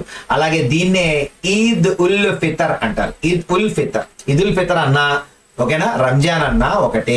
ఈద్ అన్నా కూడా అదే పండుగ. రంజాన్ పండుగ అతి పెద్ద పండుగ వాళ్ళకి. ఓకేనా, సో ఈ పండుగ ఎలా స్టార్ట్ అవుద్ది అంటే ఇస్లాం క్యాలెండర్ ప్రకారం, మన క్యాలెండర్స్ కాదు, ఇస్లాం క్యాలెండర్ ప్రకారం రంజాన్ నెల మొదటి రోజున ప్రారంభమవుద్ది. అంటే రంజాన్ నెల మొదటి రోజున ప్రారంభించి రంజాన్ నెల మొత్తం కంప్లీట్ అయిపోయిన తర్వాత, అంటే మళ్ళీ అమావాస్య వచ్చి మళ్ళీ నెలవంక రాగానే వాళ్ళ యొక్క రంజాన్ పూర్తయినట్టుగా ప్రకటిస్తారు. సో ఆ రోజు రాత్రి చంద్ర దర్శనం కాగానే మసీదుల్లో వాళ్ళు చేసే ఫస్ట్ ప్రార్థనని తరావీ నమాజ్ అంటారు. ఓకేనా, ఫస్ట్ ప్రార్థన ఆ రోజు ఎప్పుడైతే చంద్రుడి యొక్క దర్శనం అవుతుందో ఆ దర్శనాన్ని చేసుకొని వాళ్ళు తరావీ నమాజ్ స్టార్ట్ చేస్తారు. దాంతో వాళ్ళ యొక్క రంజాన్ నెల స్టార్ట్ అవుతుంది. వాళ్ళు ఉపవాసం చేస్తారు. ఆ ఉపవాసాన్ని ఏమని పిలుస్తారు అంటే రోజా అంటారు. ఏమంటారండి, ఆ ఉపవాసానికి పేరేంటి అంటే రోజా. రోజా అంటే ఏంటి అంటే ఉపవాస దీక్ష. ఓకేనా, సో నెక్స్ట్ చూసుకుంటే వాళ్ళు తెల్లవారుజామున 4 గంటలకు నిద్ర లేచి సూర్యోదయానికి సుమారు 1.5 గంటల ముందే భోజనం చేస్తారు. అంటే సూర్యుడు కనిపించిన తర్వాత, అంటే చంద్రుడు వెళ్ళిపోయిన తర్వాత వాళ్ళు ఇంకేం ముట్టుకోరు. మళ్ళీ చంద్రుడు కనిపించిన తర్వాతే నమాజ్ చేసి వాళ్ళ యొక్క ఉపవాస దీక్షని ముగిస్తారు. ఓకేనా, సో ఇక్కడ దాన్నే ఆ ఫస్ట్ చేసే భోజనాన్ని షహరీ అనే పాట ఉంది కదా, సో అది గుర్తుపెట్టుకోండి, సహరీ అంటారు. ఓకేనా, సో ఇక్కడ సహరీ అంటే అర్థం ఏంటి అంటే తెల్లవారుజామున వాళ్ళు చేసే భోజనం. మరి సాయంత్రం పగలంతా ఉపవాసం ఉంటారు, సూర్యాస్తమైన ఉపవాస దీక్ష విరమిస్తారు. అప్పుడు చేసేదాన్ని ఏమంటారు అంటే ఇఫ్తార్ అంటారు. గుర్తుపెట్టుకోండి, ఉపవాస దీక్ష పేరేంటి అంటే రోజా. అలాగే వాళ్ళు చేసే ఫస్ట్ నమాజ్ పేరేంటి అంటే తరావీ నమాజ్. అలాగే ఈదుల్ ఫితర్ అనేటువంటిది వేటి పేర్లు అంటే రంజాన్ యొక్క పేర్లు. అలాగే వాళ్ళు ఉదయాన్నే చేసేటువంటి భోజనం పేరు షహరీ, సాయంత్రం చేసేటువంటి మరి ఆ భోజనం పేరేంటి అంటే ఇఫ్తార్. ఓకేనా, ఇఫ్తార్ మరి డైరెక్ట్ గా తీసుకోరు, ఎందుకంటే పగలంతా ఉపవాసం ఉన్నారు కాబట్టి 2 పళ్ళు అలాగే డేట్స్ వీటితో స్టార్ట్ చేసి మళ్ళీ 1 గంట తర్వాత వాళ్ళు తినాలనుకున్నటువంటివన్నీ కూడా తినేస్తారనమాట. ఓకేనా, సో జకాత్ చేస్తారు. నెక్స్ట్ పదం ఏంటి, జకాత్. జకాత్ అంటే ఏంటి అంటే వాళ్ళు ఏం చేస్తారు, సంవత్సరం మొత్తం మీద వాళ్ళకి వచ్చినటువంటి ఆదాయం మొత్తం తీసుకొని దాంట్లో ఎంత పర్సెంట్ అంటే ఇస్లాంలో నువ్వు సంపాదించిన దాంట్లో ఎంత శాతం పేదలకు ఖర్చు పెట్టాలని ఉంటుంది అనమాట. సో కాబట్టి వాళ్ళు ఏం చేస్తారు, జకాత్ చేస్తారు. జకాత్ అంటే వాళ్ళు మన దాని ప్రకారం దాన ధర్మాలు.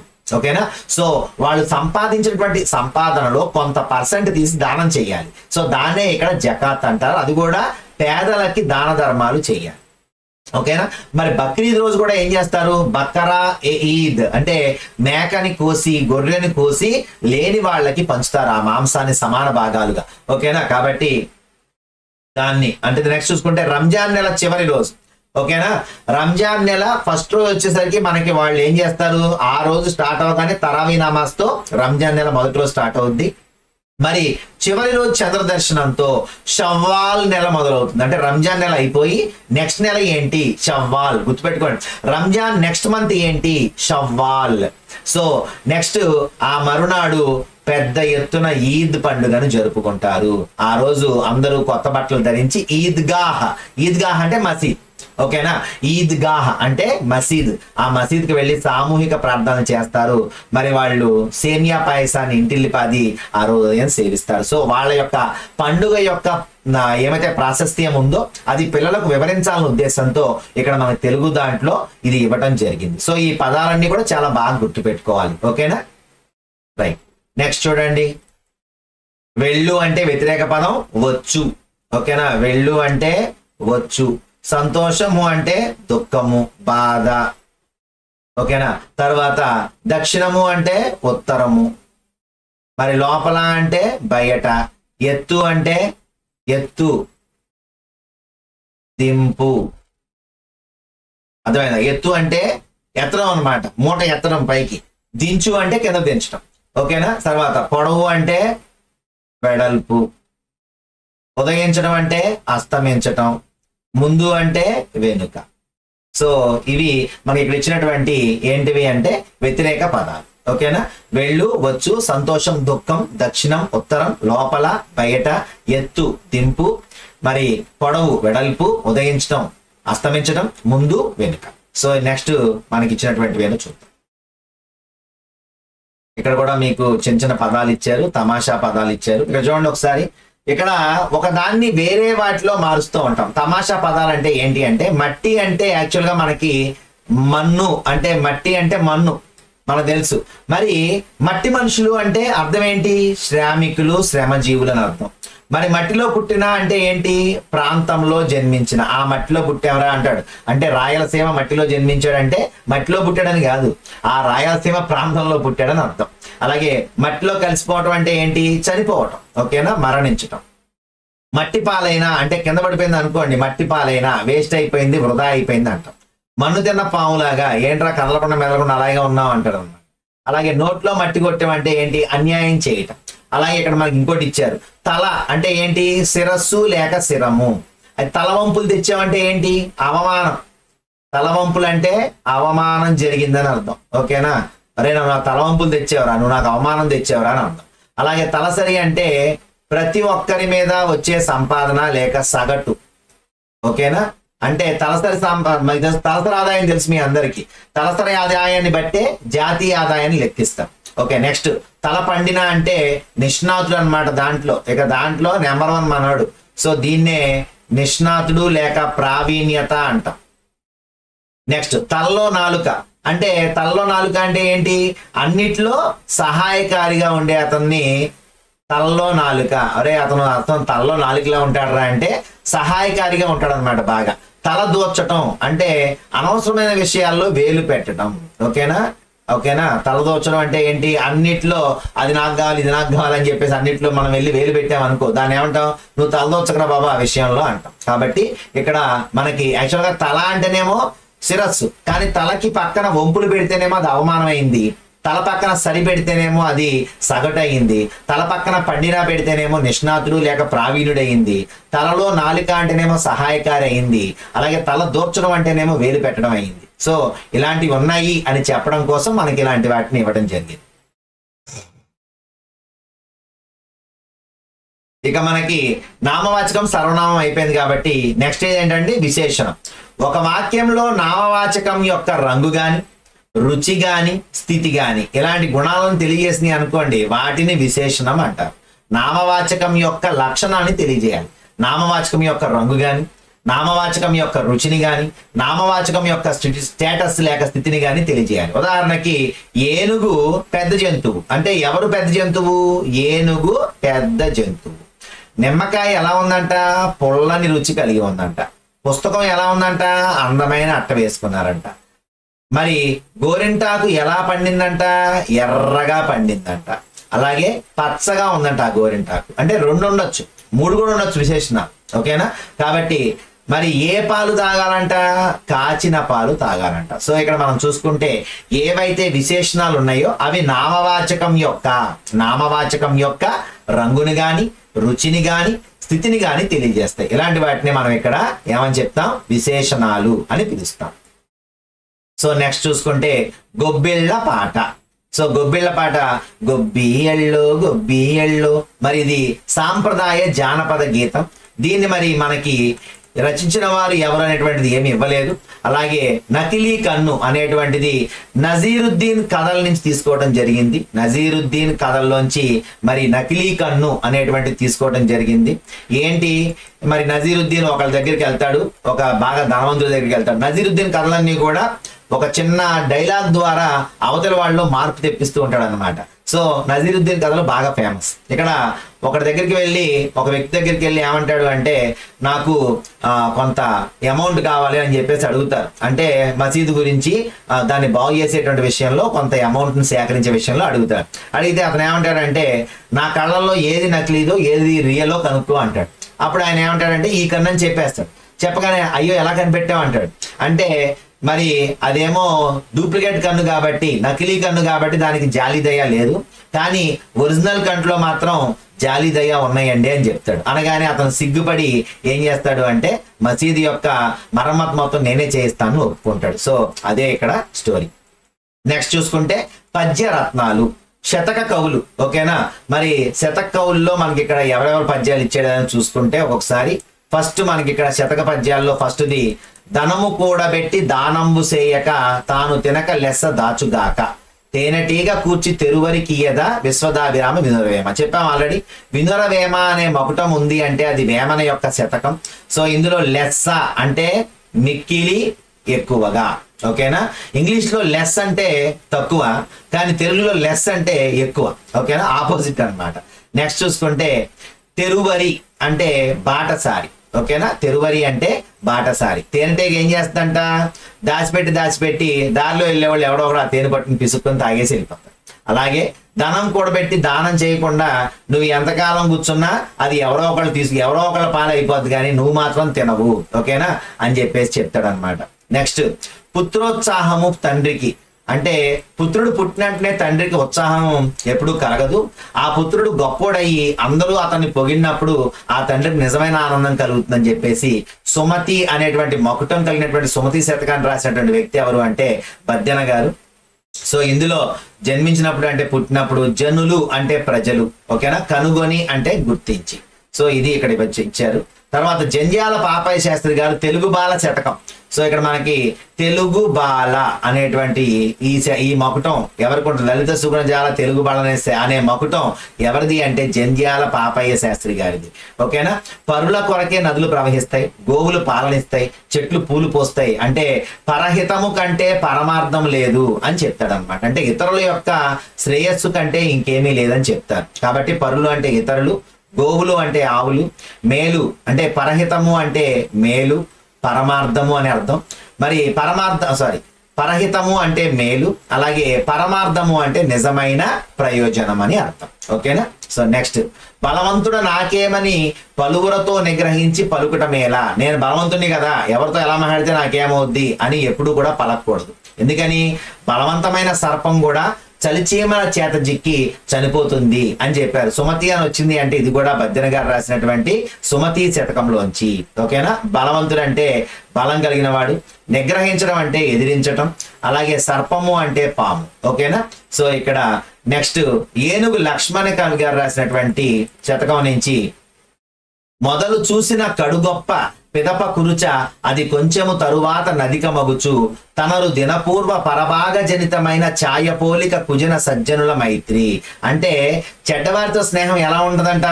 ఉదయపు ఎండలో నీడలా ఉండి తరువాత సన్నగిల్లిపోద్దంట. మరి మంచివారి స్నేహం ఎలా ఉంటది అంటే మధ్యాహ్న ఎండలో నీడలా ఉండి కొంచెం కొంచెంగా వృద్ధి చెందుద్దని మనం చెప్తున్నాడు. అంటే ఏంటి అంటే ఎప్పుడూ కూడా మంచి వారితో స్నేహం చేయాలన్న విషయాన్ని ఇక్కడ మనకు చెప్తున్నారు. కురచ అంటే పొట్టి, ఆది అంటే మొదలు, ఛాయ అంటే నీడ, అలాగే కుజన అంటే దుర్జన అనేటువంటి పదం విన్నాం ఇప్పటి వరకు, అంటే చెడ్డవాడని. కానీ కుజన అన్నా కూడా చెడ్డవారే. ఓకేనా. సజ్జనుడు అంటే మంచివారు. మైత్రి అంటే స్నేహం. దినపూర్వ అంటే ఉదయకాలంలో వచ్చేటువంటిది అని అర్థం. సో నెక్స్ట్, ఎంత చెలిమి ఉన్న ఎగతాళి చేయకు, సరసమంతనంత విరసమగును, మాట జారెనేని మరి తీసుకోలేము, తెలిసి మెలుగుమయ్య తెలుగు బిడ్డ. తెలుగు బిడ్డ శతకాన్ని రాసినటువంటి వ్యక్తి ఎవరు అంటే నార్ల చిరంజీవి గారు. సో ఇక్కడ తెలుగు బిడ్డలో ఏం చెప్పారు, ఇక్కడ చెలిమి ఎంత స్నేహితులైనా సరే పక్కనుండి వేళాకోళం చేయకూడదు. ఎందుకని, అప్పుడు అతని మీద ఉన్న ఇష్టం కాస్త ఈ ఎగతాళి వల్ల అయిష్టంగా మారిపోవచ్చు. కాబట్టి ఒక్కసారి నోరు జారితే వెనక్కి తీసుకోలేం. కాబట్టి మాట్లాడే ముందు 1కి 1000 సార్లు ఆలోచించి మాట్లాడు అని చెప్తున్నారు. తెలుగు బిడ్డ శతకాన్ని రాసినటువంటి వ్యక్తి ఎవరు అంటే నార్ల చిరంజీవి గారు. ఎగతాళి అంటే వెటకారం, వేళాకోళం. సరసం అంటే ఇష్టం, విరసం అంటే అయిష్టం, చెలిమి అంటే స్నేహం. ఓకేనా. సో నెక్స్ట్ మనం చూసుకుంటే, మతములెన్ని ఉన్నా మానవత్వం ఒకటే. మతాలు ఎన్ని ఉన్నా సరే మానవత్వం అనేది ఒకటే ఉంది. జాతులెన్ని ఉన్నా నీతి ఒకటే. జాతులు చాలా ఉన్నాయి కానీ నీతి మాత్రం ఒకటే. పదములెన్ని ఉన్నా పరమార్థం ఒక్కటే. అంటే మరి ఇక్కడ ఎన్ని పదములు ఉన్నా పరమార్థం అనేటువంటిది ఒకటే ఉంది అని చెప్తున్నారు. అలాగే వాస్తవము నార్లవారి మాట. నార్లవారి మాట శతకం రాసిన వ్యక్తి ఎవరు అంటే నార్ల వెంకటేశ్వరరావు గారు. ఈయన ఏం చెప్తున్నారంటే మానవత్వం అంటే మనిషికి ఉండేటువంటి సహజ గుణం, పరమార్థం అంటే గొప్పదైన అర్థం లేక గొప్పతనం. అంటే ఎన్ని మతాలు ఉన్నా మనిషికి ఏం చేయమని చెప్తాయి, తోటి మనిషికి సహాయం చేయమని చెప్తాయి. జాతులు ఎన్నున్నా సరే నీతిగా బతకమని చెప్తాయి. అలాగే రచనలు ఎన్నున్నా సరే వాటి యొక్క భావం ఏంటి అంటే నీట్గా ఉండు, నిజాయితీగా ఉండు, అర్థమైందా, ఎవరికి అన్యాయం చేయకని మంచినే బోధిస్తాయి. కాబట్టి రచనలు ఎన్నున్నా సరే పరమార్థం ఒకటే. ఓకేనా. సో నెక్స్ట్ చూసుకుంటే, బ్రతకవచ్చుగాక బహుబంధనములైన, వచ్చుగాక లేమి వచ్చుగాక, జీవధనములైన జడుగాక పడుగాక, మాట దిరుగలేరు మానధనులు అన్నాడు. ఎవరు? పోతన గారు రాసినటువంటి శతకంలోంచి తీసుకున్నటువంటి ఈ పద్యంలో. బంధనాలు అంటే కట్లు, అంటే కట్టివేయటం, బంధించటం. లేమి అంటే లేకపోవటం, పేదరికం. జీవధనం అంటే ప్రాణం. ఓకేనా, జీవం. మానధనులు అంటే మానమే ధనంగా కలిగిన వారు, అంటే పరువు అంటే ప్రాణం ఇచ్చేవారు అనమాట. సో ఇక్కడ ఏమంటున్నారు, ఎవరైతే ఈ మానధనులు ఎవరైతే పరువుగా బతుకుతారో వాళ్ళు మాట తప్పరు. అలాగే బ్రతుకు ఉండవచ్చు, కష్టాలు రావచ్చు, పేదరికంలో మునిగిపోవచ్చు, ప్రాణాలే పోవచ్చు, అయినా సరే వీళ్ళు మాత్రం మాట తప్పరు. అంటే మానధనుడు ఎన్ని కష్టాలు ఎదురైనా, ఎన్ని కష్టాలు వచ్చినా సరే అతను తన మాట తప్పడు, అలాగే వెనకడుగు వేయడు అని చెప్తున్నారు. ఓకేనా. సో నెక్స్ట్ చూసుకుంటే, పూజ కన్న నెంచ బుద్ధి ప్రధానంబు, మాట కన్న నెంచ మనసు దృఢము, కులము కన్న మిగుల గుణము ప్రధానంబు, విశ్వదాభిరామ వినురవేమ. వినురవేమ మగుటం అనేటువంటిది వేమన శతకానికి సంబంధించింది. ఏం చెప్తున్నారు, దేవుడికి పూజలు చేయటం కాదు, సాటి మనిషికి సహాయం చేయి. అలాగే మరి మాట ఇవ్వటం కంటే ఆ మాట మీద నిలబడు ఫస్ట్.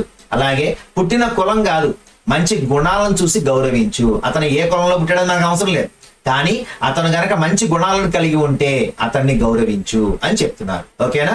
సో ఇక్కడ బుద్ధి అంటే ఆలోచన, ప్రధానము అంటే ముఖ్యము, దృఢము అంటే గట్టిది అని అర్థం. సో ఇది మనకి ఇచ్చినటువంటి పద్యాలు. సో దాంట్లో మనకి అడిగినటువంటివి ఏమైతే ఉన్నాయో వాటిలో ఇక్కడ అర్థాలు రాయమంటున్నారు. సో అర్థాలు మీకు ఆల్రెడీ ఇందాక చెప్పాను. సో తర్వాత దాన్ని చూసుకుంటే, రోజాలను పెట్టుకునే రోజాలు. రోజాలను పెట్టుకునే రోజాలు ఏంటి? శిరోజాలు. ఓకేనా. రోజాలు పెట్టుకునే రోజాలు ఏంటి? శిరోజాలు. అంటే తల్లో రోజా పూలు పెట్టుకుంటాం కదా. జనాలు తినే జనం ఏంటది? భోజనం. తర్వాత ఖండాలు దేశాలు లేని పటం, గాలిపటం. అలాగే ప్రేమను పంచే కారం, మమకారం. ప్రేమను పంచే కారం, మమకారం. తాగలేని పాలు, పాపాలు. మీ ఇష్టం, చాలా ఉంటాయి దీంట్లో. జులపాలు అంటే జుట్టు బాగా పెరిగింది అనుకోండి, దాన్ని జులపాలు జుట్టు అంటాం అన్నమాట. కాబట్టి జులపాలు. ఓకేనా. సో నెక్స్ట్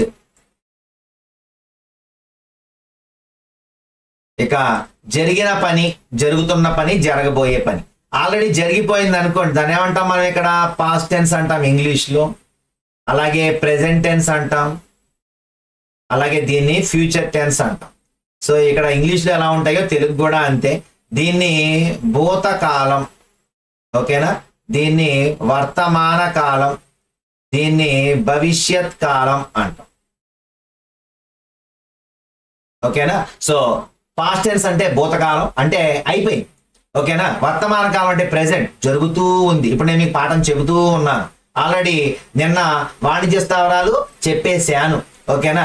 రేపు సోషల్ 3వ పాఠం చెబుతాను, అంటే అది ఫ్యూచర్. ఓకేనా. సో ఇక్కడ అంటే జరుగుతూ ఉన్న దాన్నేమో వర్తమాన కాలం, జరిగిపోయిన దాన్ని భూతకాలం, రేపొద్దున జరగబోయే దాన్ని భవిష్యత్ కాలం అని పిలుస్తారు. ఓకేనా. సో దాన్ని బట్టి దీన్ని విడగొట్టమని చెప్పారు. వీరగంధము తెచ్చినారము వీరుడెవ్వడు తెల్పుడి. సో ఇక్కడ వీరగంధము అనేటువంటి దాన్ని రాసింది ఎవరు అంటే త్రిపురనేని రామస్వామి గారు. ఓకేనా. చాలా ఫేమస్ రైటర్ అన్నమాట ఈయన. ఈ త్రిపురనేని రామస్వామి గారు వీరగంధం అనేటువంటి చాలా ఫేమస్ బాగా అందరికి. ఈయనకు ఉన్నటువంటి బిరుదు ఏంటి చాలా బాగా గుర్తుపెట్టుకోవాలి. కవిరాజు బిరుదు. నేను గుర్తుపెట్టుకోవాలన్నానంటే మీరు ఇక మైండ్లో నోట్ చేసుకోవడం. కవిరాజు బిరుదు ఎవరికి ఉంది అంటే కళాప్రపోను గుర్తుపెట్టుకోవద్దు, కవిరాజు గుర్తుపెట్టుకోండి. ఎవరు? త్రిపురనేని రామస్వామి గారు. ఈయన సూత పురాణం, పల్నాటి పౌరుషం. ఏంటండి? సూత పురాణం అలాగే పల్నాటి పౌరుషం, ఈ రెండు కూడా రచనలు ఎవరివి అంటే త్రిపురనేని రామస్వామి గారివి. ఓకేనా. సో నెక్స్ట్ పేను నల్లి. నీతి చంద్రిక అంటే కథలు ఉంటాయి దీంట్లో. సో ఈ కథ చదువుకోండి. ఇక నెక్స్ట్ వచ్చేసరికి మనకి బారిస్టర్ పార్వతీశం. సో దీనిలో వచ్చేసరికి ఇది ఎవరు రాశారు? మొక్కపాటి నరసింహ శాస్త్రి గారు రాశారు. మొక్కపాటి నరసింహ శాస్త్రి గారు రాసినటువంటి పాఠం ఏది అంటే ఇది మనకి. ఈయన పశ్చిమ గోదావరి జిల్లా నర్సాపురంలో జన్మించారు. బారిస్టర్ పార్వతీశం తెలుగు సాహిత్యంలో ప్రసిద్ధి చెందినటువంటి హాస్య నవల. గుర్తుపెట్టుకోండి, very very important bit. Telugu సాహిత్యంలో ప్రసిద్ధి చెందినటువంటి హాస్య నవల ఏది అంటే బారిస్టర్ పార్వతీశం. అలాగే ఈయన ఇంకా రాశారు మొక్కుబడి, అభ్యుదయం, పెదమామయ్య. ఓకేనా. మొక్కుబడి, అభ్యుదయం, పెదమామయ్య అనేటువంటివి ఈయన యొక్క ఇతర రచనలు. ఓకేనా. బారిస్టర్ పార్వతీశం ఏంటి అంటే తెలుగు సాహిత్యంలోనే ప్రసిద్ధి పొందినటువంటి హాస్య నవల. ఎవరు రాశారు?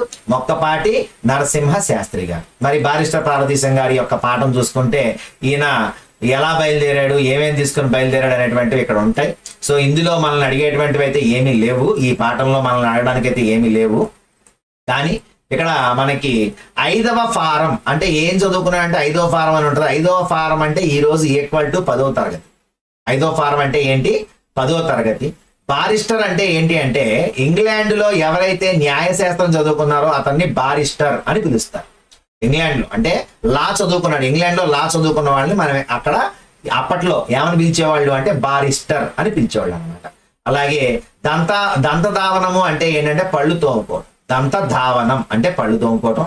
కచ్చికలు, కళ్ళు అంటే పళ్ళు అప్పట్లో ఎలా తోముకునేవాళ్ళు? బూడిద కాలిపోదు కదా, పొయ్యిలో ఉన్నటువంటి పిడకలది ఆ బూడిద తీసుకుని దాంతో పళ్ళు తోముకునేవాళ్ళు అనమాట. కాబట్టి దంతధావనం దేంతో చేసేవాళ్ళు అంటే కచ్చికలతో చేసేవాళ్ళు. కచ్చికలు అంటే కాల్చిన పిడకలు.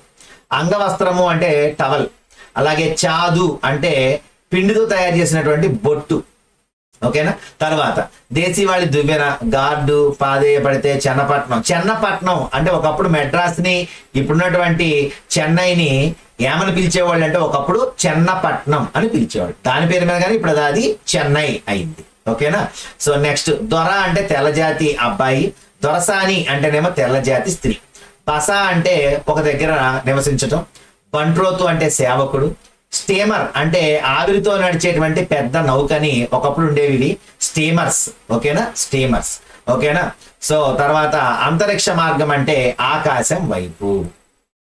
సో నెక్స్ట్ చూసుకుంటే పార్వతీశం గారు ఏమేం చేశాడు అవన్నీ ఉంటాయి. ఏమేం పట్టుకెళ్ళాడు, ఆయన లగేజ్ ఏమేమి ఉందో అవన్నీ ఉంటాయి దీంట్లో. ఓకేనా. సో ఇక్కడ మనం చూసుకుంటే గుర్రానికి సుడులు మొదలైనవి చూసి కొనాలి. గుర్రానికి కొనే ముందు ఏం చూడాలంటే సుడులు ఉంటాయి గుర్రానికి. ఇక్కడ వెనకాల గుండ్రపు సుడులు ఉంటాయి అన్నమాట. ఆ సుడులు చూసి కొనాలి. అంటే అది నాణ్యమైన గుర్రమా కాదా అని గుర్రపు వర్తకులు ఎలా కనిపెడతారు అంటే వాటి యొక్క సుడులు చూసి కనిపెడతారు.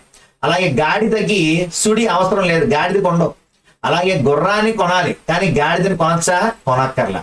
గుర్రానికి ఏం కావాలి? జీను కావాలి. జీను అంటే దాని మీద కూర్చుని మనం వెళ్ళేటప్పుడు ఆ గుర్రపు స్వారీ చేసేవాళ్ళు మరి డైరెక్ట్ దాని వెన్నెముక మీద కూర్చున్నాం అనుకోండి, మనకి పుష్టభాగం బాగా దెబ్బతింటుంది. అందువల్ల జీను వేసుకునే కూర్చోవాలన్నమాట. కాబట్టి అలాగే గాడిదకి అవసరం లేదు జీను. అలాగే అశ్వానికి సంరక్షణ కావాలి, దాన్ని మంచిగా గడ్డి మేపడం అంతా చూడాలి జాగ్రత్తగా. కానీ గార్ధబం అన్నా గాడిదన్నా ఒకటే. మరి హయానికి గుగ్గిళ్ళ దాణా పెట్టాలి, హయానికి గుగ్గిళ్ళు పెట్టాలి. మరి గాడిదకు ఇవి అనవసరం. కాబట్టి నేను గాడిదనే అధిరోహిస్తాను అన్నారు గణపతి. గణపతి అంటే ఎవరు అంటే చిలకమర్తి. ఇక్కడ గణపతి అనేటువంటి దాన్ని చిలకమర్తి నరసింహరావు గారు రాసింది. సో ఇక్కడ అన్నారు గణపతి. సో ఇక్కడ గుర్రము అనేటువంటిది గుర్తుపెట్టుకోండి. గుర్రము అంటే ఇక్కడ మనకి రెండు వచ్చినాయి. ఏమేంటి? హయము అన్న, అశ్వము అన్న గుర్రమే. హయము అన్న, అశ్వము అన్న గుర్రమే. మరి గాడిదకి ఏమేమి ఇచ్చారు పేర్లు? ఇక్కడ గాడిద అన్న, గార్ధబము అన్న ఒకటే. ఓకేనా? హయము అశ్వము అనేటువంటివి గుర్రం యొక్క పర్యాయ పదాలు అన్నమాట. ఓకేనా? గాడిదకు అవసరం లేదు. గాడిదకి ఏమన్నాడు? గాడిదకి ఏమి ఇచ్చారు? ఇంకో పేరు గార్ధబము అని ఇచ్చారు. ఓకేనా? సో నెక్స్ట్ చూడండి.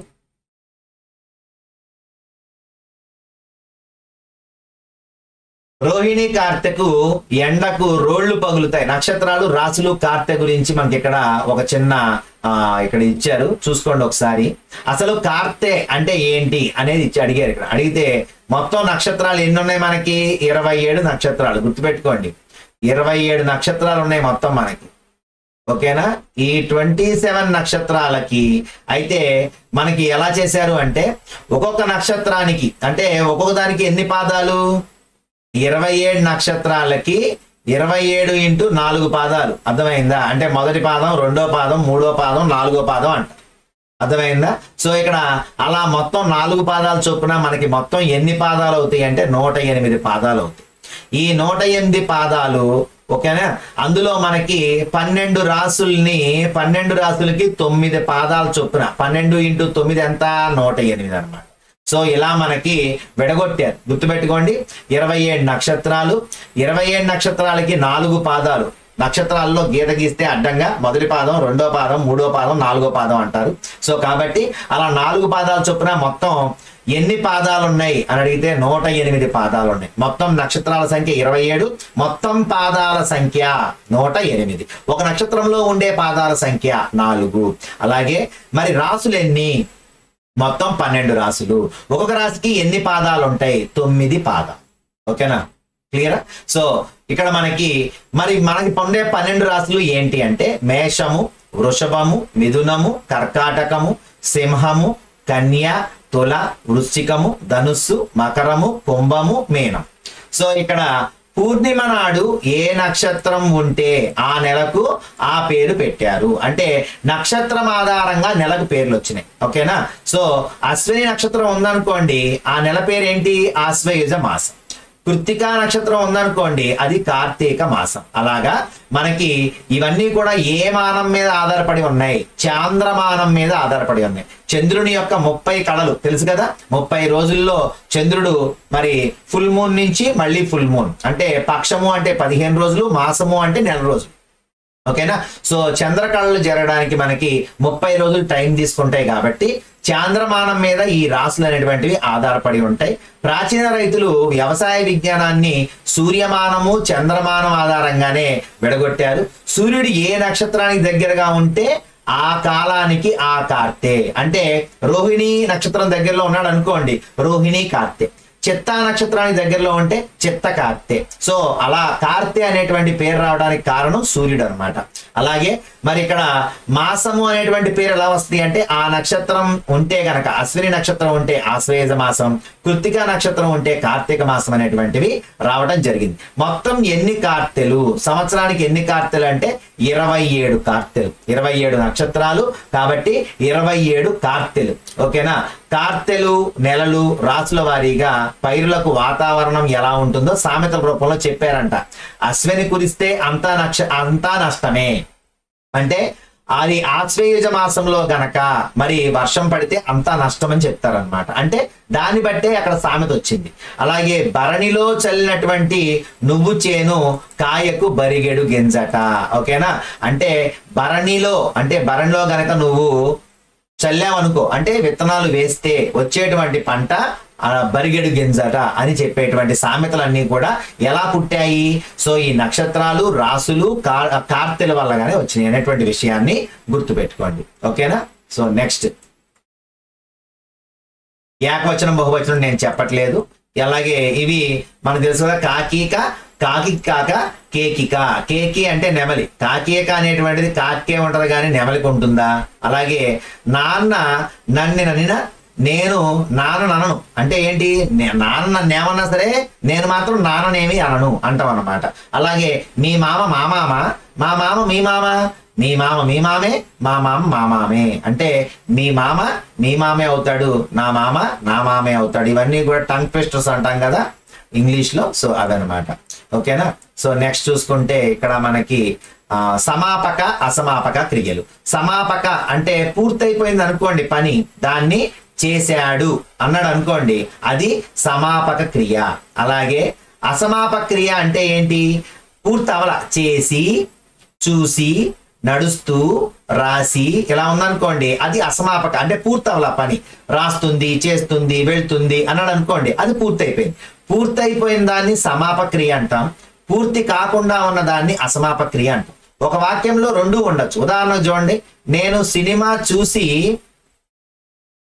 ఇంటికి వెళ్ళాను. ఓకేనా. సో దీంట్లో చూసి అనేటువంటిది అసమాపక క్రియ, సమాపక క్రియ ఏంటి? వెళ్ళాను. ఓకేనా, పని అయిపోయింది. ఓకేనా. కాబట్టి ఒక వాక్యంలో రెండు ఉండొచ్చు. అసమాపక అంటేనేమో పూర్తి కాకుండా ఉన్నది, చూసి, వెళ్ళి, తిని, పడుకుని అలాగనమాట. పడుకుంది, చూసింది, వెళ్ళింది, గిచ్చింది, గిల్లింది, తిట్టింది, ఇలాంటివన్నీ కూడా సమాపక క్రియలు. ఓకేనా. రైట్. నెక్స్ట్ ఇక్కడ సమాపక అసమాపక గుర్తుపట్టమంటున్నాడు. తర్వాత ఏరువాకొచ్చింది ఏరువాకమ్మ. సో ఈ ఏరువాక పాట ఎవరు రాశారు? బిరుదురాజు రామరాజు గారు రాశారు. ఈయన వరంగల్ సంబంధించినటువంటి కవి. వరంగల్ దగ్గర దేవనూరు అనే గ్రామంలో మరి చేశారు.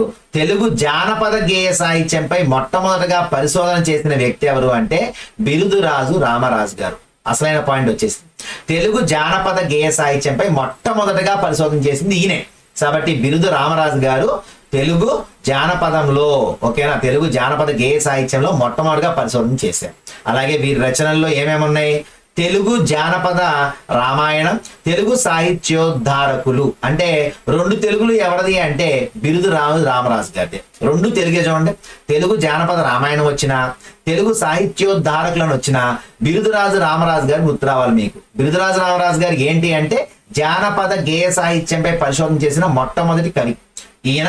రెండు తెలుగులు రాశారు. ఒకటి తెలుగు జానపద రామాయణం, రెండు తెలుగు సాహిత్యోద్ధారకులు అనేటువంటిది. ఓకేనా.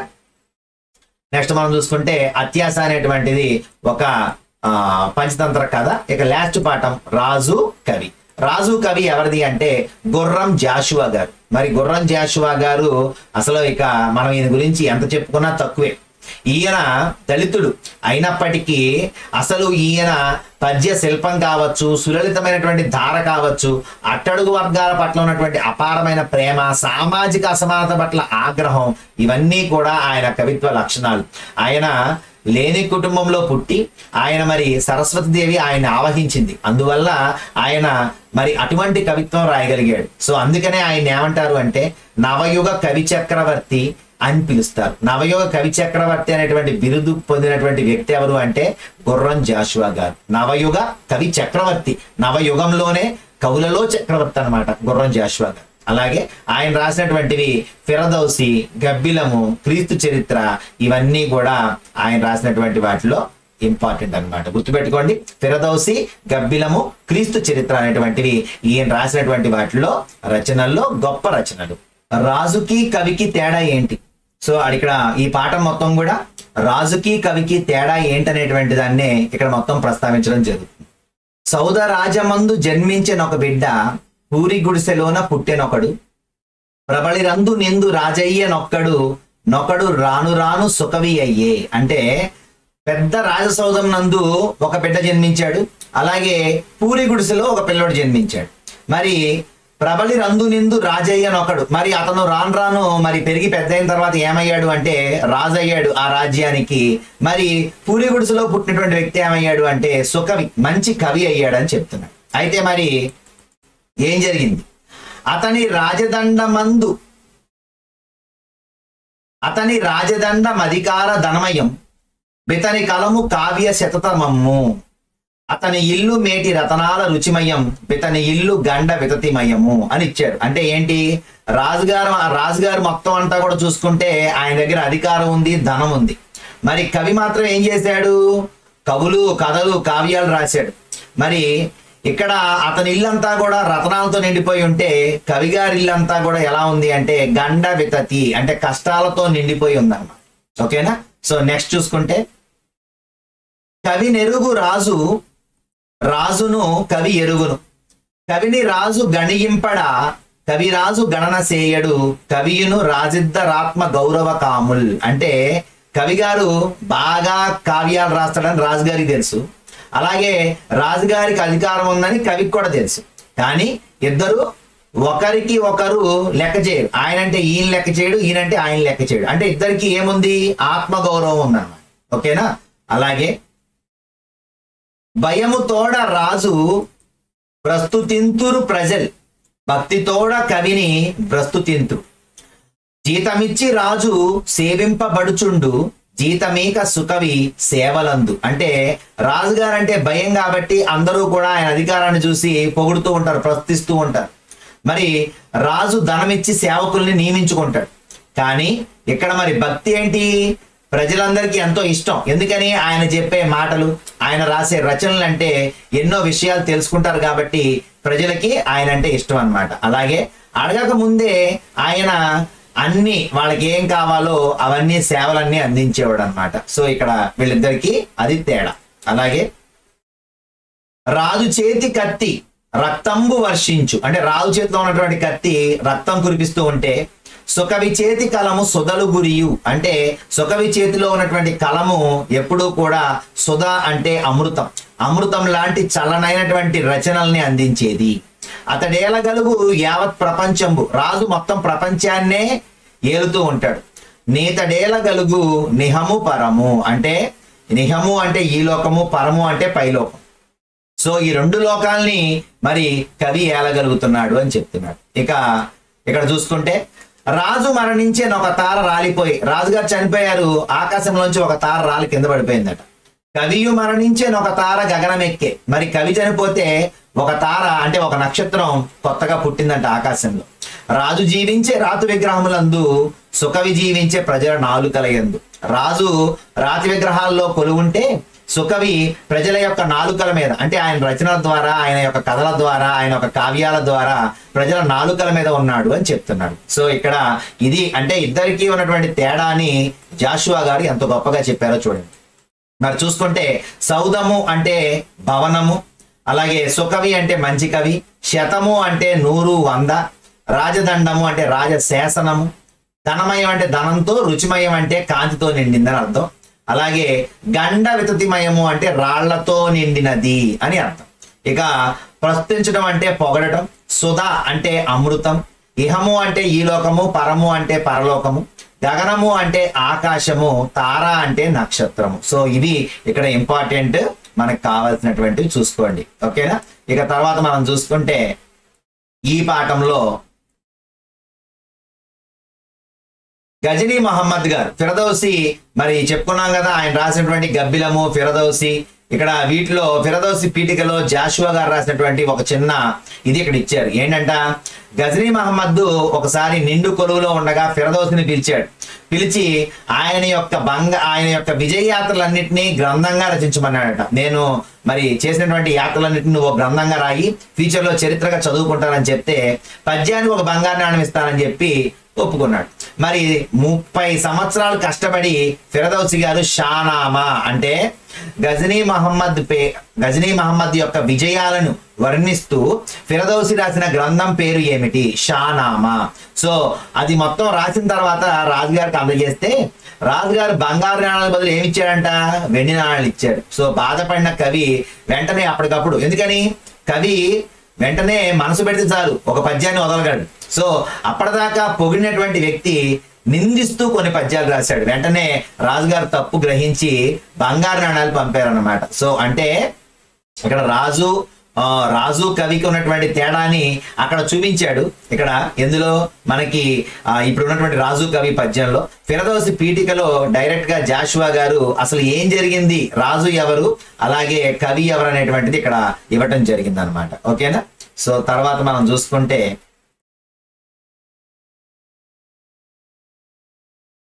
ఇక్కడ చూసుకోండి, సౌదము అంటే భవనం అని చెప్పుకున్నాం, శతము అంటే 100 లేక 100, సుధా అంటే అమృతం, తార అంటే నక్షత్రం, గగనం అంటే ఆకాశం. ఇక మనకి ఇందులో ఒకసారి ఇల్లు అంటే మనకి ఇక్కడ పర్యాయ పదాలు ఇచ్చారు. ఒకసారి చూసుకుంటే ఇల్లు అంటే నివాసము గృహము, ఇల్లు అంటే నివాసము గృహము. ధనము అంటే డబ్బు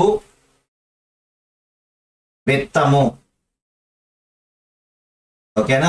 అలాగే కత్తి, చాకు, బాకు, ఆయుధం, ఇంకా ఎన్నైనా రాసుకోవచ్చు, చాలా ఉంటాయి అన్నమాట. ఓకేనా. సో అలాగే ప్రపంచము, జగతి, జగత్తు అని మనం రాసుకోవచ్చు. తార అంటే నక్షత్రము, చుక్క, ఇవన్నీ కూడా పర్యాయ పదాలుగా మనం ఇక్కడ రాసుకోవచ్చు. ఓకేనా. సో నెక్స్ట్ చూసుకుంటే రాసే సాధనము కలము, నీరుని మనం ఏమంటాం? జలము అంటాం, నాగలిని హలము అంటాం, రంధ్రాన్ని బిలము అంటాం, సమయాన్ని కాలము అంటాం, శక్తిని బలము అంటాం. సో ఇక్కడ అంటే లంతో అంటమయ్యేటువంటి పదాలు. ఇక భాషాంశాలు ఇచ్చారు. ఇక తర్వాత 1000 ఏళ్ల కవినోయ్. ఓకేనా. 1000 ఏళ్ల కవినోయ్ అనేటువంటి దాన్ని ఎవరు రాశారు అంటే అడవి బాపిరాజు గారు రాశారు. సో అడవి బాపిరాజు గారు కూడా మరి కవి, నవలాకారుడు, కథకుడు, చిత్రకారుడు. ఈయన నారాయణరావు, హిమబిందు, గోనగన్నారెడ్డి, శశికళ, గంగిరెద్దు మొదలైనటువంటివన్నీ కూడా ఈయన రచనల్లో ముఖ్యమైనవి అన్నమాట. అడవి బాపిరాజు గారు రాసినటువంటివన్నీ చూసుకుంటే మనకి నారాయణరావు, హిమబిందు, గోనగన్నారెడ్డి, అలాగే శశికళ, గంగిరెద్దు ఇలాంటివన్నీ కూడా మనకి ఆయన రాసినటువంటి రచనల్లో కొన్నిగా మనం ఇక్కడ చెప్పుకుంటున్నాం. ఓకేనా. సో నెక్స్ట్ గా లాస్ట్ది దెబ్బకు దెబ్బ, కథతో అంతమవుతుందని చెప్పుకున్నాం కదా. సో ఒక కథ ఇచ్చారు. ఈ కథతో మరి ఈ టెక్స్ట్ బుక్ క్లోజ్ అయిపోయింది. సో లైక్ చేయండి, షేర్ చేయండి, సబ్స్క్రైబ్ చేయండి. వర్మ క్లాస్ రూమ్ ని ఫాలో చేస్తూనే ఉండండి. మరిన్ని వీడియోలతో మళ్ళీ మీ ముందుకు వస్తాను. Till then good night.